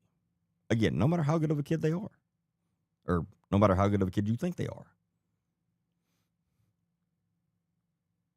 My grandparents legit thought I was a little angel. Ask anybody that grew up with me. My grandmother, if she was still alive today, would probably tell you I've never in my life committed a sin in her mind. And I think that's truly what she felt like. God bless her. That wasn't true, obviously. Now, I wasn't horrible. I didn't get in serious trouble or anything like that. But Friday night after our football games, I would end up at one of our buddies' houses at a partying and drank quite a bit of whiskey. They had no idea I drank alcohol.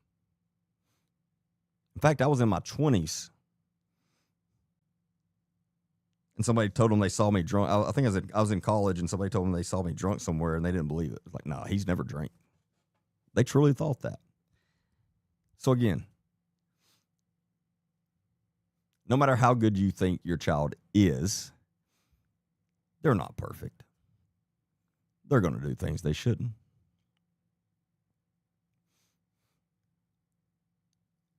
Is that person y'all just blocked who I think it possibly is? Wow. Curious to know what she had to say. Do what?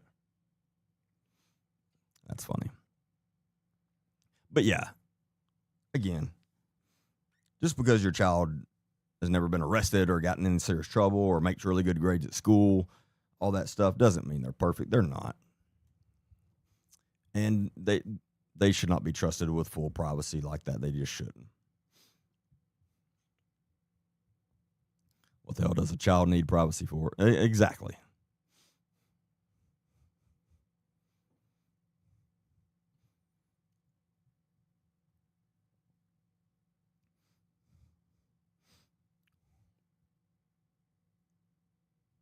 And I can't tell you again how many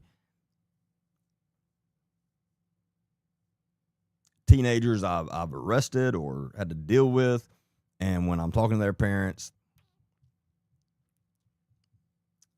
that's the way they felt. So have you ever went through their bedroom? Have you ever searched through their closet? Of course not.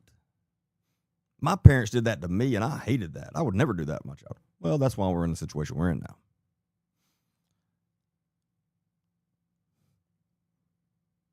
Cell phones.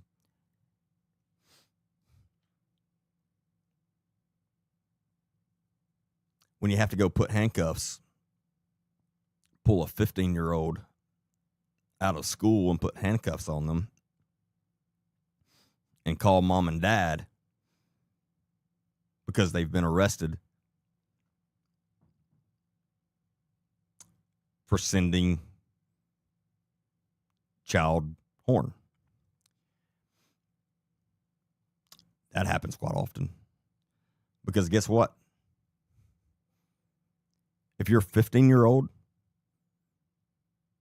sends a nude picture of themselves to somebody, literally the same charge as child porn. That's what it is. Doesn't matter that it was them. It doesn't matter that they're only 14 or 15. It's still very serious. Your children need to understand that. That's why it's such a big deal with these pictures. Now, again, that's why you need to sit your children down, your teenagers down, and have these conversations and explain to them, hey, if you send a picture like that or you receive one like that, it's very serious.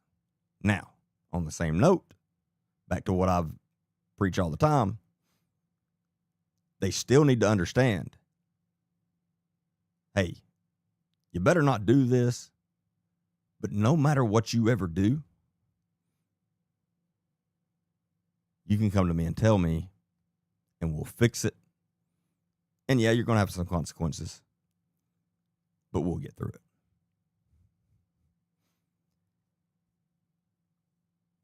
And if all this is sounding complicated, it's because it is. Because guess what? Parenting is complicated. It's not easy. If you're a parent and it's easy to you, you're probably not doing a good job of being a parent. It's very complicated. Now, some people make it a lot more complicated than it should be, but it's not easy. And we're going to make mistakes as parents. Nobody's a perfect parent. We're going to make mistakes as parents. There's no way around that. And you need to understand that you have to forgive yourself sometimes as well because you're not perfect.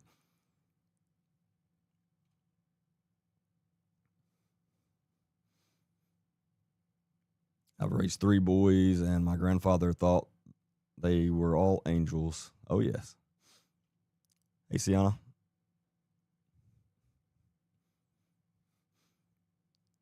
But yeah, on the same note, like I said, your teenager needs to understand, is it the end of the world if that happens? No. Is their life over? No. But it is serious, and that's why they shouldn't do it in the first place.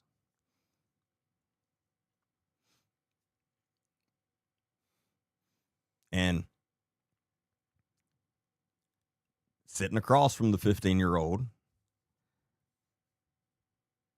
and saying, do you understand what you did and why we're here and why you're sitting across from me talking?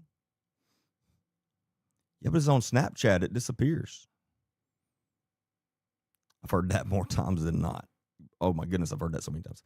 And again, back to what I was saying earlier, no, it doesn't. Just because it disappears on the front end in front of you, it's still there. It's still there. Nothing that you send, again, with the right technology, every single thing that's ever been done on your phone can be pulled from it.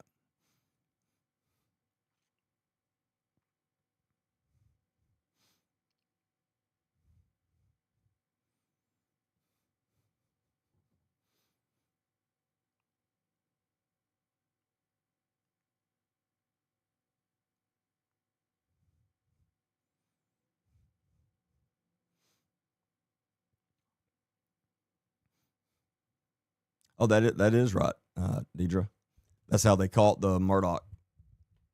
Yep, out in South Carolina, that took his wife and son's life. That's a horrible, it's an evil man. But yeah, no, that is it was a Snapchat, and they were able to pull it.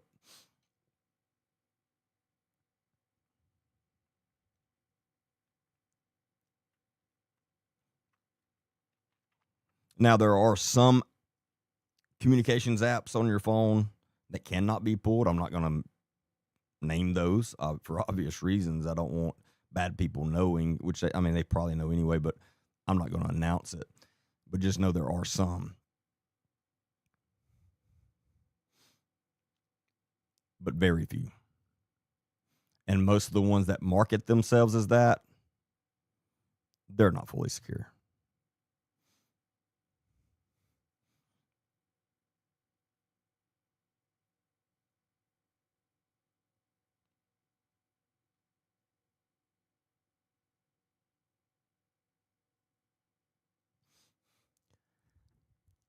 Gene said, I was arrested for taking my children's cell phones away. No lie, literally. Theft of the third degree.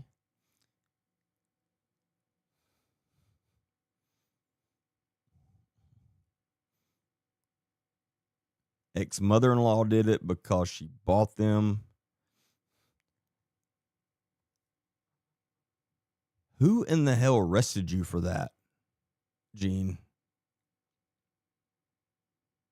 It doesn't surprise me, but my God, that is crazy.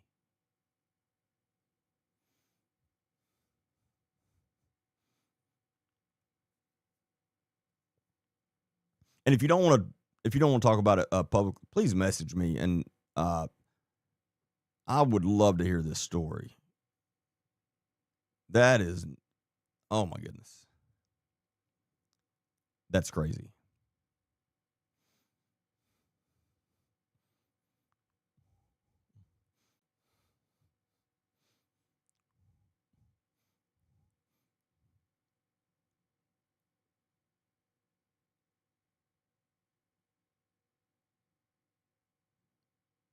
I can't believe I can't believe a law enforcement agency actually did that. Again, it unfortunately it does not surprise me, but it's still one of those things. I'm just like, what in the world?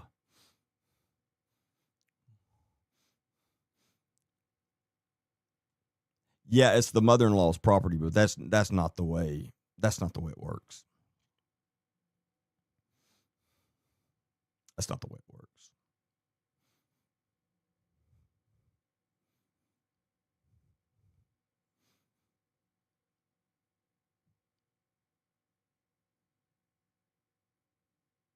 Because there has to be what we call criminal intent.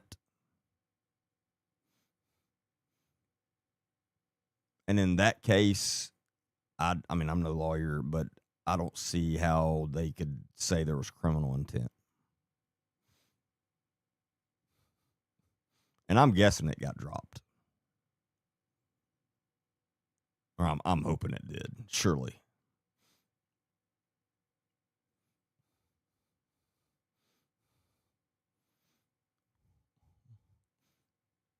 Must have been Walker County. That would not surprise me at all, Monica, if it was. But I am very curious. Oh, that's crazy.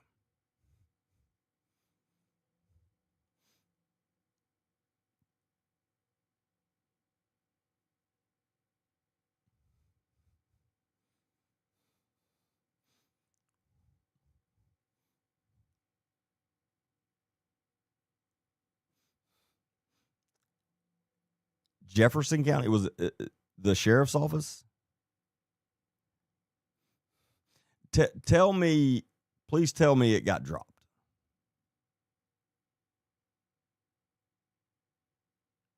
Yeah, okay.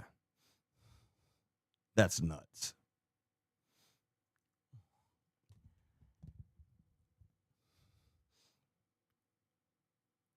Or, well, you know what? I need to back up.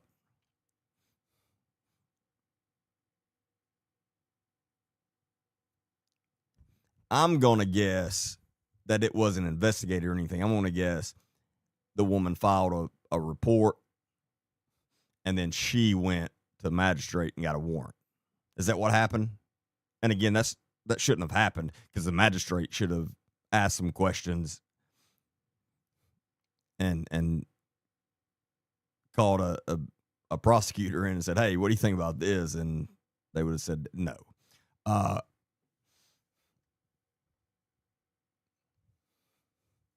But I'm hoping that's what happened versus an investigator got this report and said, "Hey, I'm going to get a warrant on this woman for this." Because if that happened, Jesus Christ.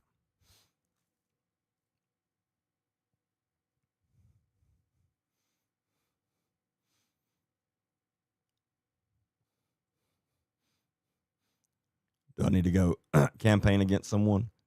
Well, Jefferson County, on that note, Jefferson County, there's something wrong with you in Jefferson County, you voters. You passed up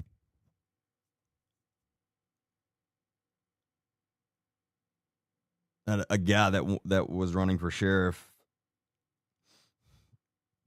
back 4 years ago that, again, y'all are crazy, and you voted in kept the same sheriff you have, which he's not the worst ever.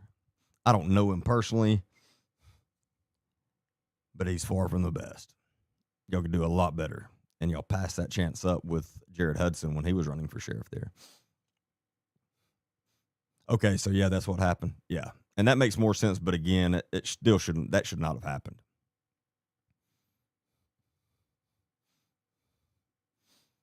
That should not have happened.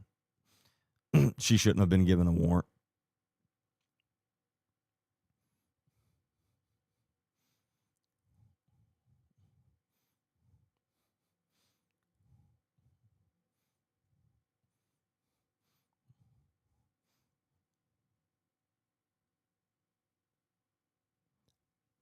But I know one of the circuit court judges in Jefferson County, and I have a lot of faith in her. I know her very well. I've known her for a very long time, and we used to work together. And she's got a lot of common sense. And then I know a few of the prosecutors, assistant DAs there, and they're solid at what they do.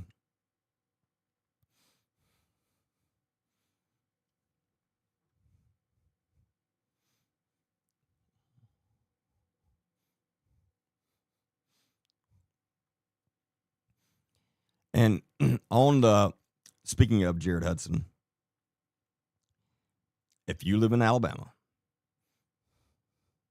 if you're not registered to vote, please get registered to vote. And if you have any questions about that process or need any help with it, message me and we will walk you through it. And I mean that. If you are a voter in Alabama,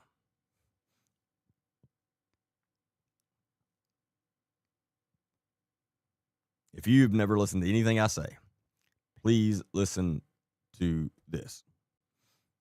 Jared Hudson is running for U.S. Senate from Alabama. He is running against Steve Marshall, who is our current Attorney General, and Barry Moore, who is a lifetime politician.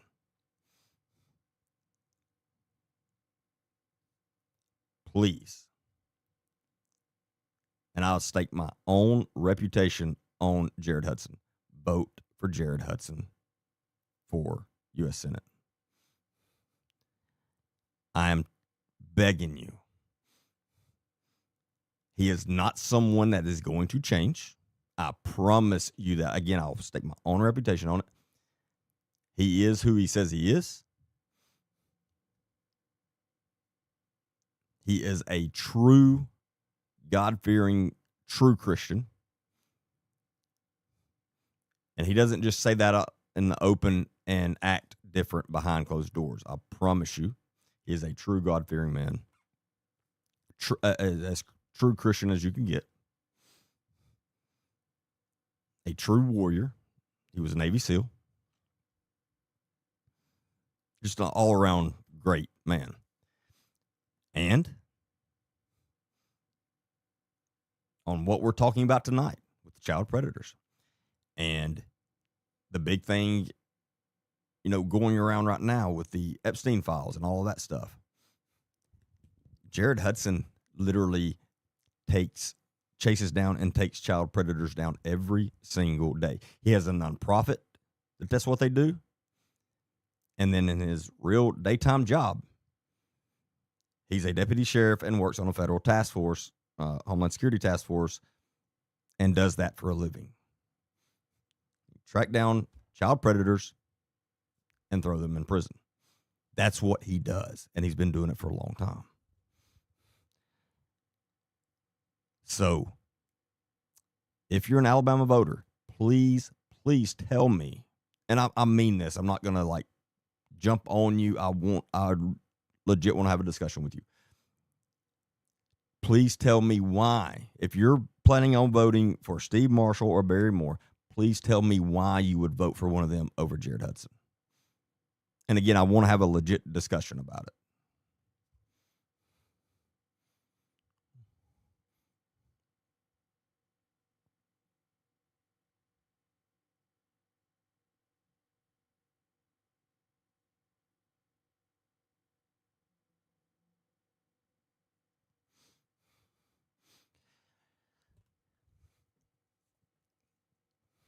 And as far as Steve Marshall,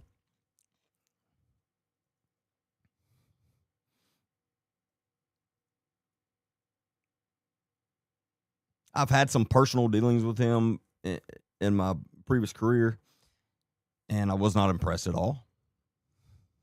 Now, he has done some things that I like since he's been an attorney general. He's done a lot of things I don't. But here's the thing about him. He's a politician. He's a straight up politician. He is going to say the things that he thinks will get him voted in. That's it. He wears a mask. I promise you that. He wears a mask. The man you're seeing on the outside is not the true him. I'm telling you. Barry Moore, I don't have any personal bad feelings about, against him. He is a career politician. That's all he knows. That is all he knows. We do not need any more career politicians. But again, it wouldn't matter if both of those gentlemen were great. You cannot tell me that they would make a better senator than Jared Hudson, who is not a politician. He has never been a politician. And he does amazing. I mean, he does the Lord's work. He's had a nonprofit for quite a few years now, and again, they do amazing work. They have taken down so many child predators. I mean, you couldn't even count them out. And again, he also does it on the law enforcement side every day. He is a great man. I'm telling you, he is. You can please trust me on that.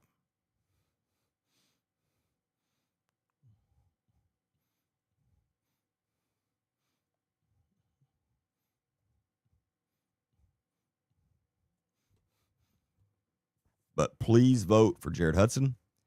Please tell all your friends and family to vote for him. And if you know anyone that is right now saying they're going to vote for Barry Moore or Steve Marshall, please just ask him, say, please that Baker wants you to message him and he wants to have a legit adult conversation. Like, not, again, I want to, because I legit want to hear the reasons that someone would choose to vote for them over Jared Hudson. And I mean, that's as true as I can be. I legit just want to hear the reasons, and I would like to have a discussion, like a legit discussion. And so please tell them to message me or come on my live one night. People are going to vote for Moore because Trump is pushing him. And voting for someone just because somebody else is pushing for them is crazy. As far as like that, do you think Donald Trump knows Barry Moore? Hell no, he doesn't. I promise you, he wouldn't know him if he walked in his door. I promise you that.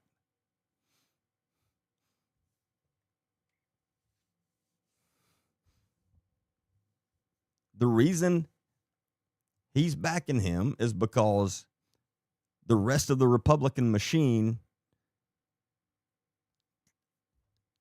told him that that's who he should back. And again, president's a busy man. It's not like they sit down and do full research on every single person they endorse. They don't do that.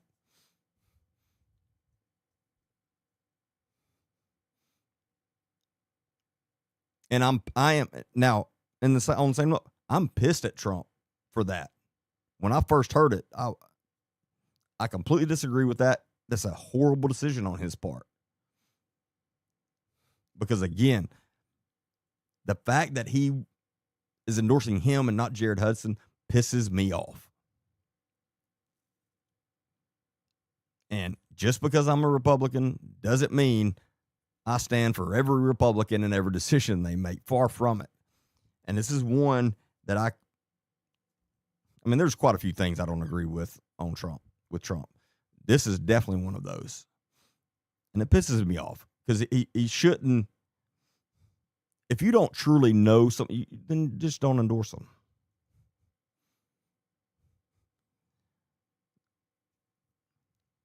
But he did. But again, yeah, if you want the exact same thing we've been having, if you want another career politician, okay, vote for Barry Moore. If you want someone that's actually going to get in there and do work and literally be there for you, his constituents, then you need to vote for Jared Hudson. And if you want someone that is truly against, that does everything, I mean, every day of his life is chasing down child predators and throwing them in prison. That's what he does. That's who we need.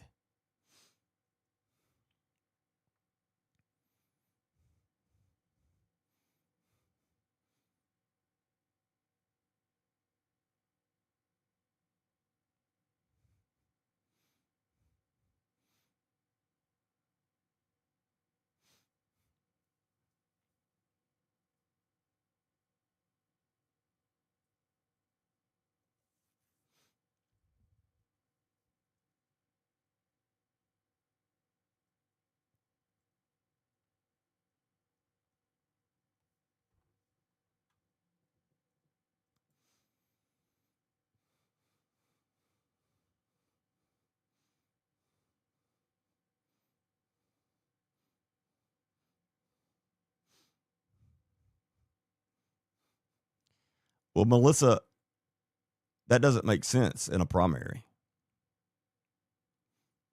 Yeah, that doesn't make sense. Because the Republicans, they're all Republicans.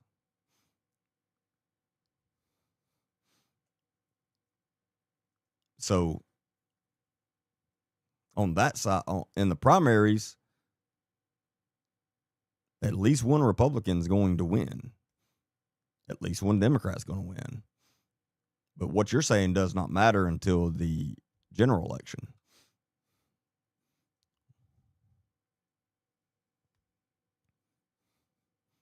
Oh, and for the ones on the other platforms.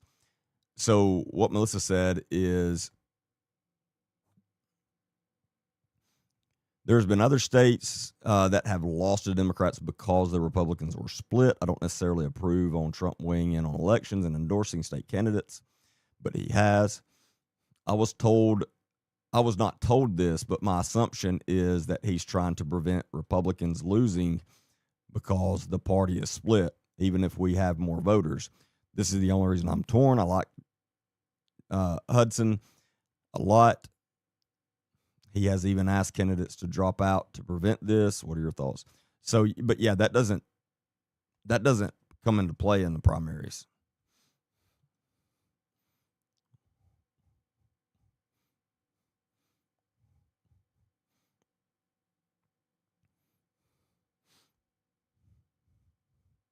So we need Jared Hudson in the Senate.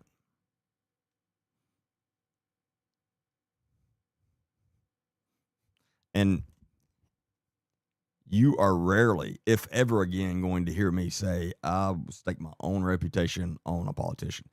That you're rarely, again, if ever, going to hear me say that again. That's how confident I am in Jared Hudson. And I mean that. I'm not getting paid by him. Nothing like that, by the way. This is 100% just me.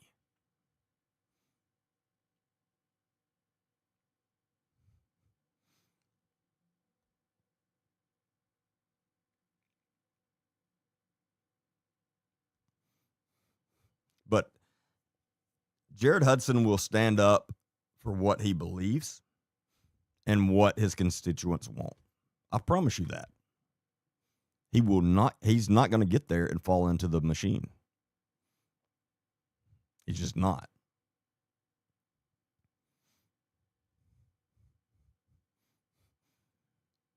And again, it's not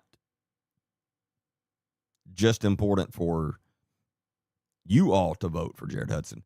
You need to again, every friend and family you have in this state, in the state of Alabama, you need to tell them, like, please push for him. I'm doing everything I possibly can to get him in office. We've got to do that.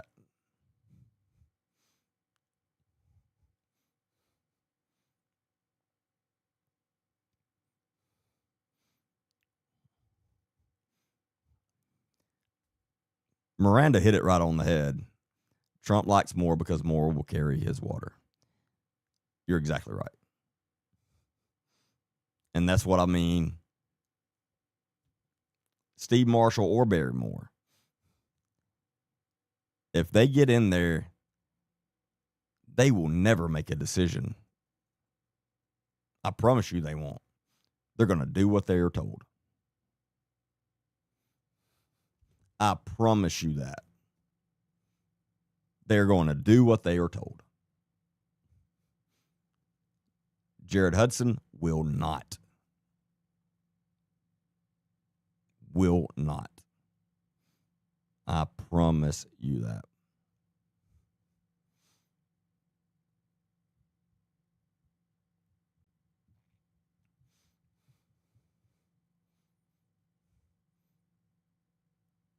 But again,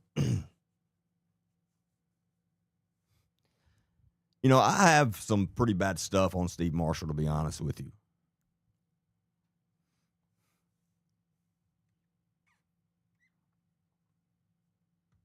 And I'm torn on whether I should talk about it or not.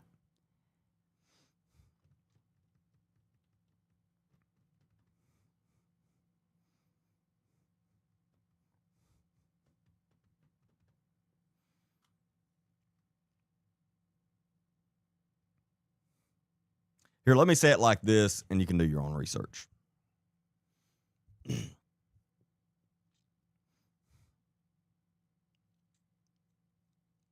I'm not going to say any names. There is a man up in Madison County, Alabama, in jail right now for taking someone's life.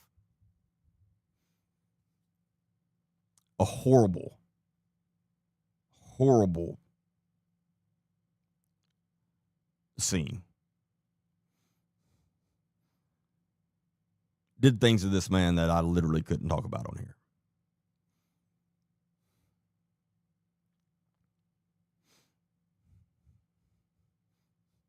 That man that's sitting in jail right now was the president, the leader of the Alabama Young Republicans.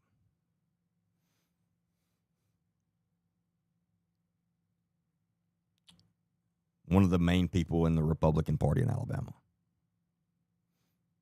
Have you heard much about this? No, you haven't. Because they've done a damn good job of keeping this quiet. But I'm extremely familiar with it and with the case. Again, I know more details than I wish I did.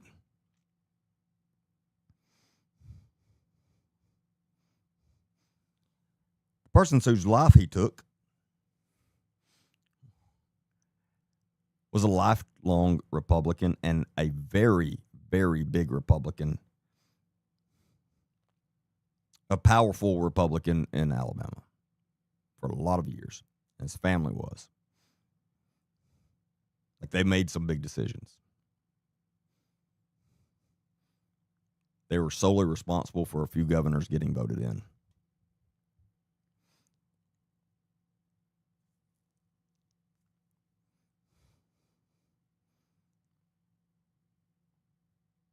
Ooh, I'm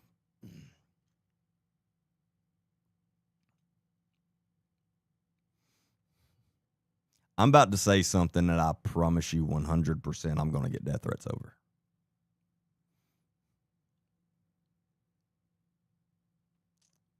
I promise you.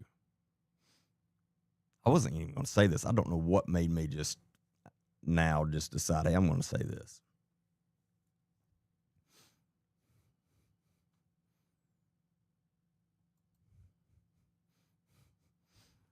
All right, so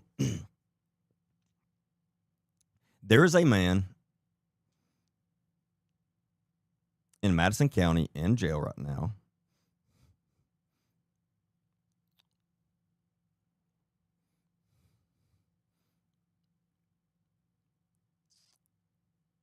he's been indicted for taking the life of another man up there. And again, this was a horrible scene. And this man did things to his victim that I don't even want to repeat. Probably never will. As bad as it could be. Again, the suspect was literally the leader, the president of the Alabama Young Republicans, which also put him in, he was pretty high up as far as Republicans in the state of Alabama. This was a political murder.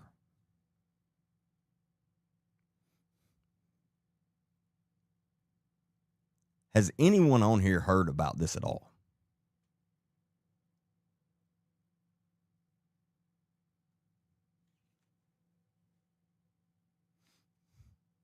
And this didn't happen 5 years ago. Happened about 2 years ago, if that long.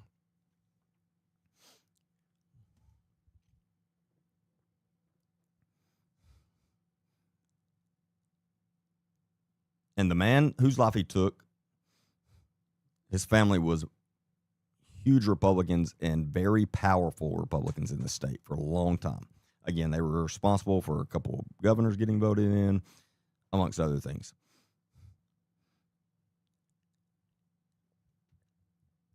The suspect, also led, let me say that again, he led Steve Marshall's campaign when he ran for state attorney general. The number one man.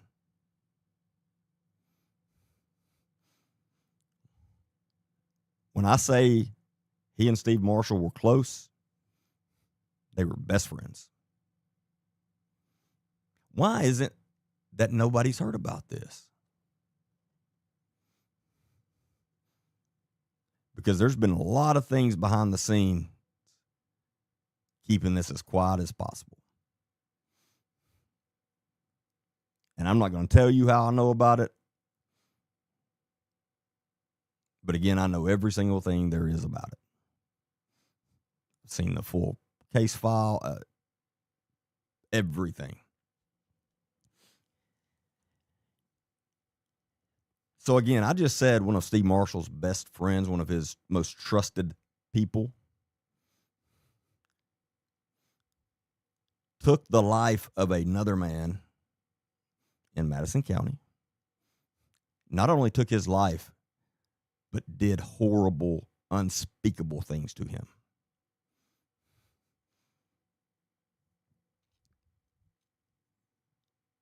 And this is how good they have been at keeping this quiet.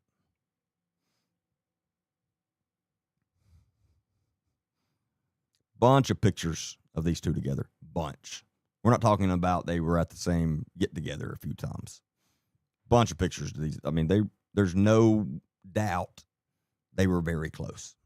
And again, he ran his campaign. The same guy also played a big part in Kay Ivey's campaign.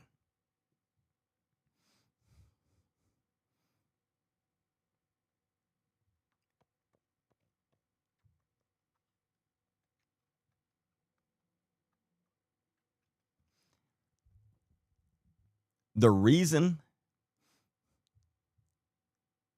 he took the man's life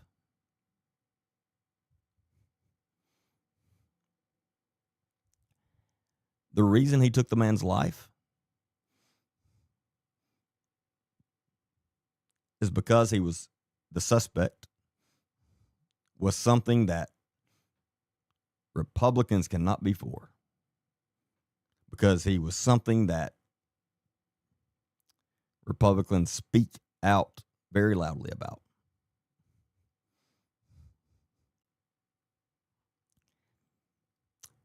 And everyone that knew this man, everyone that was close to him, knew.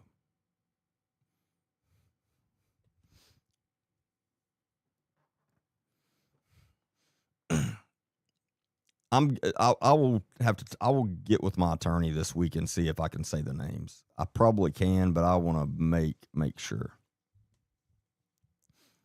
But again, if you look hard enough, you'll find the case. And you'll find the names. The man was gay. The suspect was gay. And you can imagine somebody that is really big in the Republican Party being gay, if that were to get out to the public, what that would do to him, right? The suspect was gay, or is.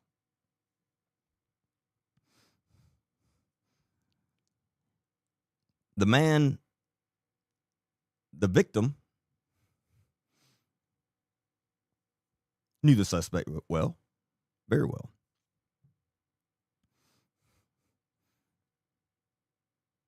And he told him,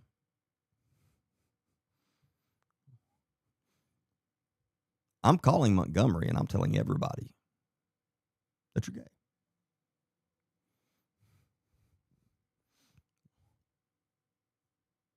That's why he took his life.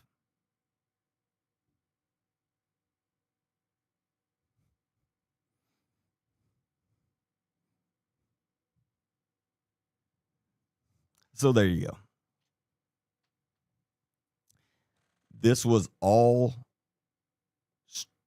strictly because of politics and strictly because of Republicans.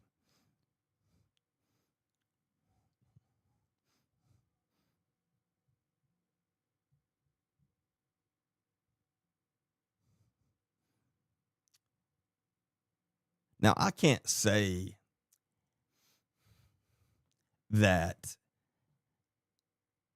Madison County's district attorney knew the suspect and victim well.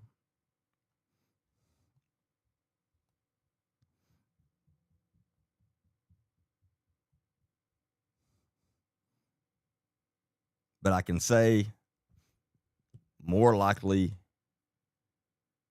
than not he did.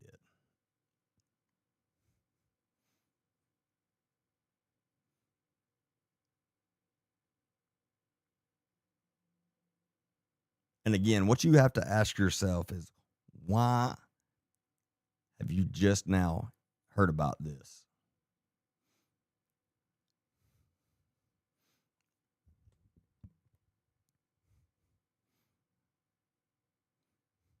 That shows you, that in itself shows you and tells you how much work behind the scenes there has been to keep this as quiet as it is.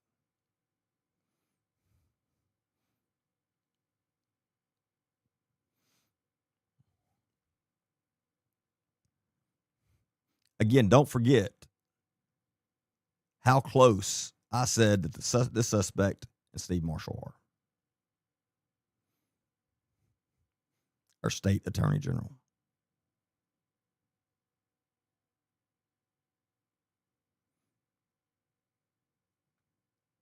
Don't forget that.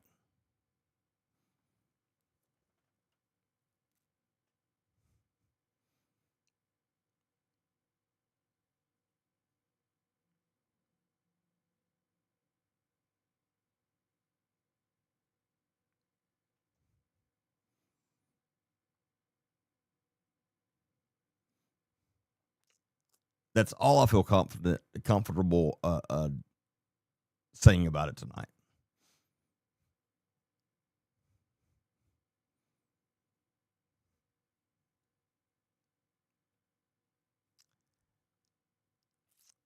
And again, I promise you, I just stepped on a lot of big toes.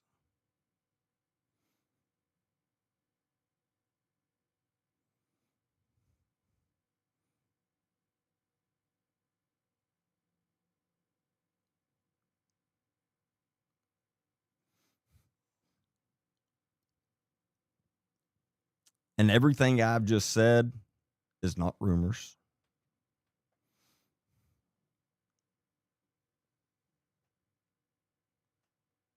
I personally have seen clear, factual evidence of everything I just said.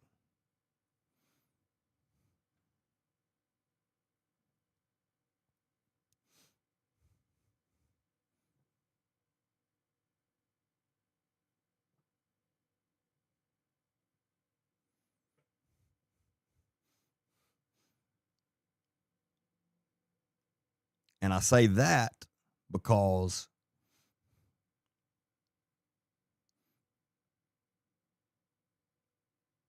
if this gets out enough, if enough of you go talking about this and it spread enough, I'm going to get you a lot of backlash on this, and I'm going to be called a liar and making stuff up and whatever.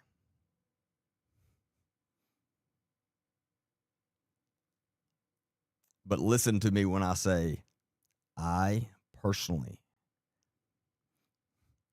have seen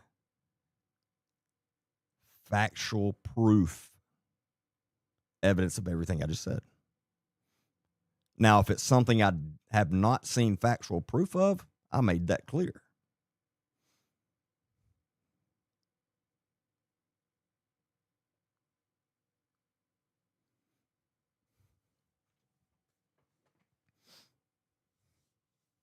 So do I trust Steve Marshall? No. Nope. Not even close. And when I learned about all of this, and I learned about all this well over 6 months ago,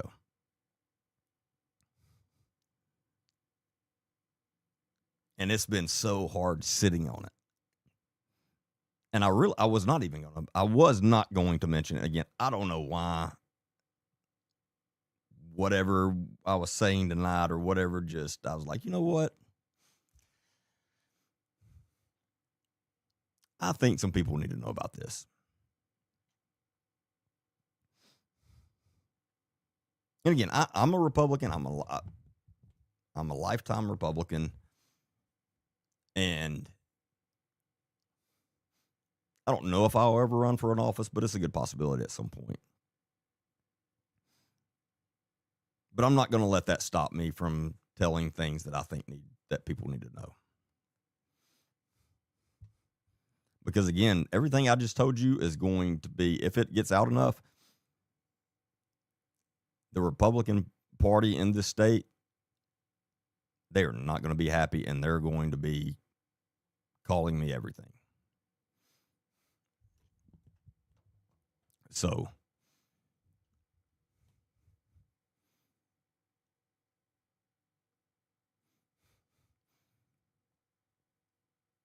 I'm telling you, it won't take a lot of digging to find out what I'm talking about.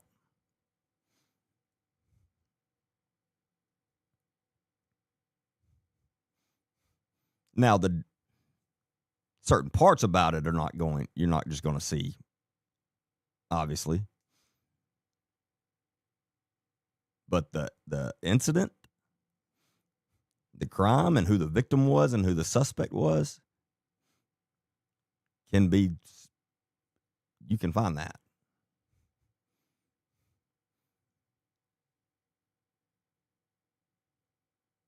The pictures of these people together, you can find those.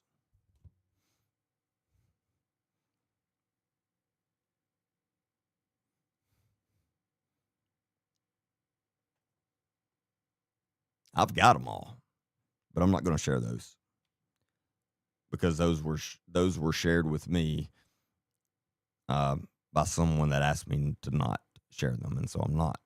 But they're there. I mean, they're all, you can find them online somewhere. Most of them, anyway. Maybe not every one of them, but a lot of them you can.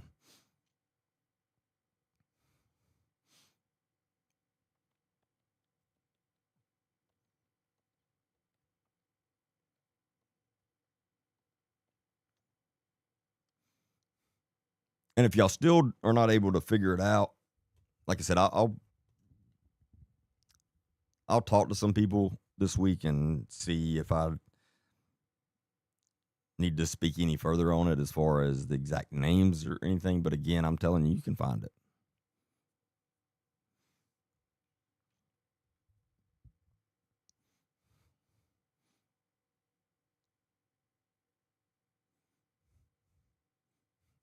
But I'm telling you, it has blown my mind how quiet they've been able to keep this. Blown my mind.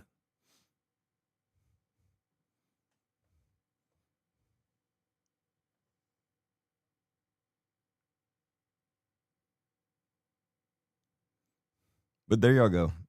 Y'all got a very special treat at the end of this live.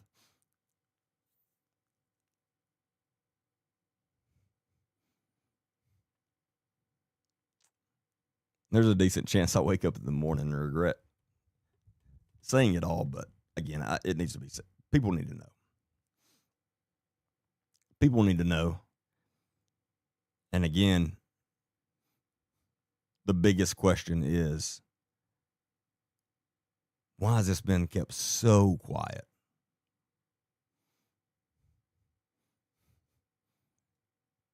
And the reason it's been kept so quiet is because very, very high up people in this state and very, very high up people in the Republican Party have done everything they can to keep it quiet. And they have power. They have a lot of power. They have power over all the media companies. They have power over all these people.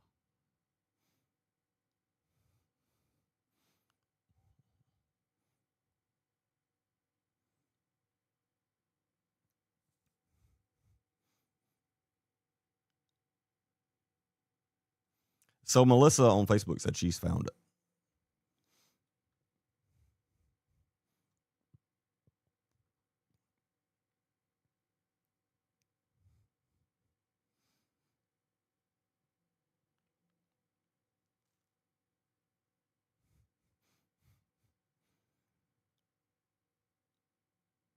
How did we get here? We started this live talking about 764. Would have never thought we'd end up where we are. So if you ever even thought that there was a possibility that I outline my lives and plan them out, I think you definitely know by now that that's not the case at all, because I don't.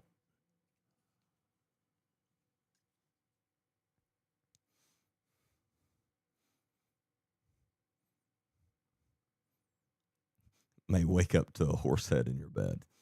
Nah, nobody will make it that far in my house. I promise you that.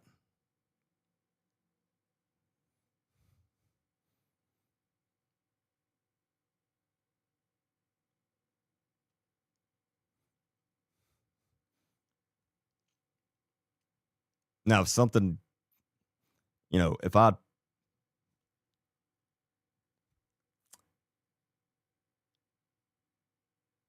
what's the way I can say this and not get in trouble on TikTok? If I were to take myself out in the next few days, think of Epstein, please, and go, no, he didn't. No matter what they say, he warned us about this. I'm dead serious about that.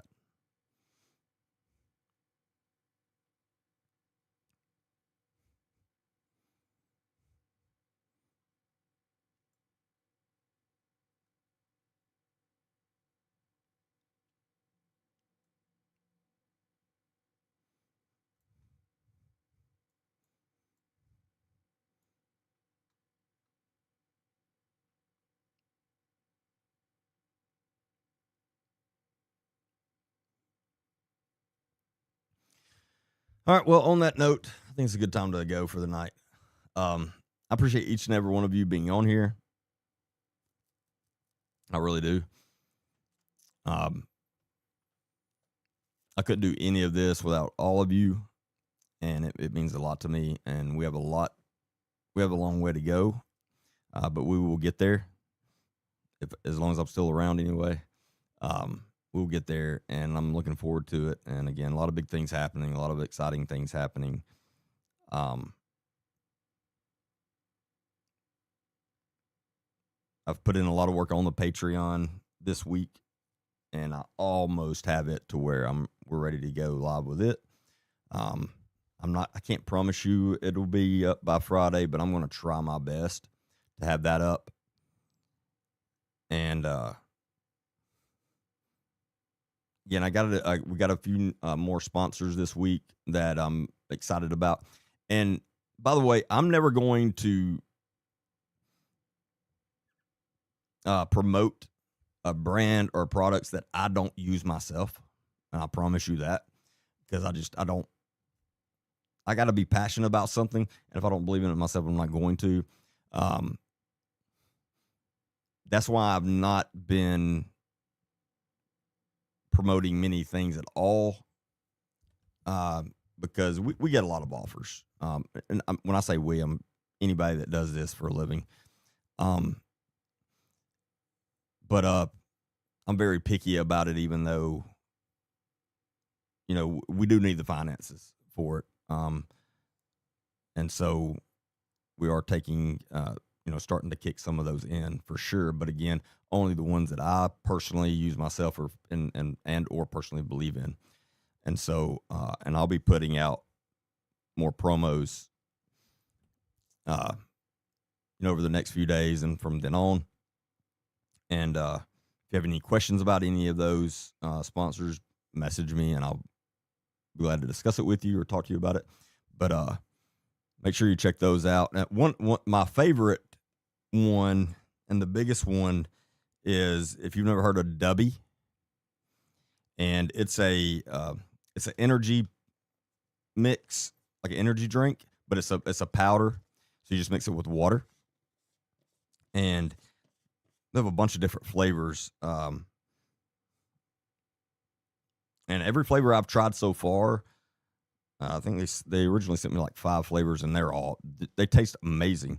But you know how health conscious I am, if you've been following me. I'm very serious about my health. I'm very careful about anything I put into my body. I don't drink all those energy drinks. I haven't had a carbonated drink. I have not had a carbonated drink in over 20 years, not even a sip. So I don't drink those sugary drinks, anything like that. And I'm extremely picky about any kind of energy supplement I, take. But anyway, Dubby is it's got caffeine, so it has a stimulant, but it's I forgot exactly what they call it. Anyway, I love this product because it will not make you jittery at all. I'm pretty sensitive to caffeine, and so I'm very careful with my caffeine intake. This does not bother me. I love it. It's a clean, what I call a very clean energy feeling, and it gives me very clean energy. And I've been taking this now for around 2 months, and I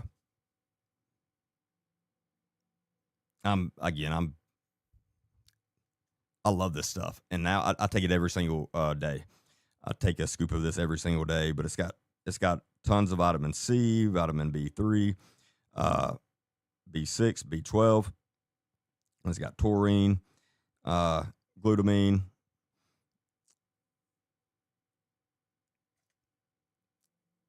But it doesn't doesn't make me jittery at all. You don't get a crash. No nice and flush. Nope. None of that stuff. That's why, it's the cleanest energy feeling I've gotten from a energy mix. And most importantly to me, there are no artificial dyes, colors, ingredients, nothing. None of that garbage. You can easily, my rule of thumb on ingredients on anything, if you can't pronounce the word, you probably don't need to be putting it in your body, and you can very easily pronounce every ingredient in this. It's very, very clean. But it's Dubby, and I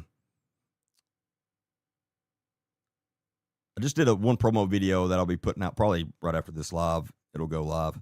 But make sure you check that out, and you get 10% off. Please use my discount code if you get it. And my discount code is Agent D Baker. So very simple to remember. But it's Agent D Baker. And again, I'll have the link in my bios on all my social medias. So you can just click on that link and it'll take you right there. And again, you'll get, by clicking on that link or using my discount code Agent D Baker, you get 10% off. But I'm telling you, you won't be disappointed. It is a great pick me up. And again, it gives me a very long, clean energy. Just, I don't know. I love it. I really do. I did not think I was going to like it because, again, I'm very picky about them. And I wanted to try it for a while before I went all in on it. And I've been talking to them now for like 2 weeks because I love it so much. And like, hey, I'd really like for y'all to be a big sponsor. And they're really cool people too. But it's DUBBY, Dubby. And again, the discount code is Agent D Baker. So make sure y'all check that out. And then I got a couple other really big ones too that I'll be putting out tomorrow as well. So But anyway, I appreciate all of you. I hope you all have a great rest of your Wednesday night. I will see y'all back Friday. I'll be putting out at least one podcast in the next sometime tomorrow probably. And again, be talking a lot about the new sponsors and all that stuff. So, but I appreciate you all, and I definitely appreciate Dubby. And I'm looking forward to working with them for a long time. And again, check that out. And then, again, hopefully I don't get Epsteined. It's not something to make fun of, I know, but it's just part of it. Anyway, I appreciate it. Thank you all, and I will see y'all Friday night. Welcome to Truth Recon. I'm Agent D. Baker, former narcotics detective, SWAT team member, and U.S. Navy combat veteran. With years of real-world experience in high-stakes environments, I've seen firsthand the dangers that lurk both in our communities and increasingly online. Now, before this show begins, understand this. What you are about to hear may be disturbing to some audiences. This podcast contains explicit language, dark themes, and real conversations that are not suitable for children and may be triggering for some individuals. If you choose to continue, do so knowing this content is intended for mature audiences only. Discretion is advised.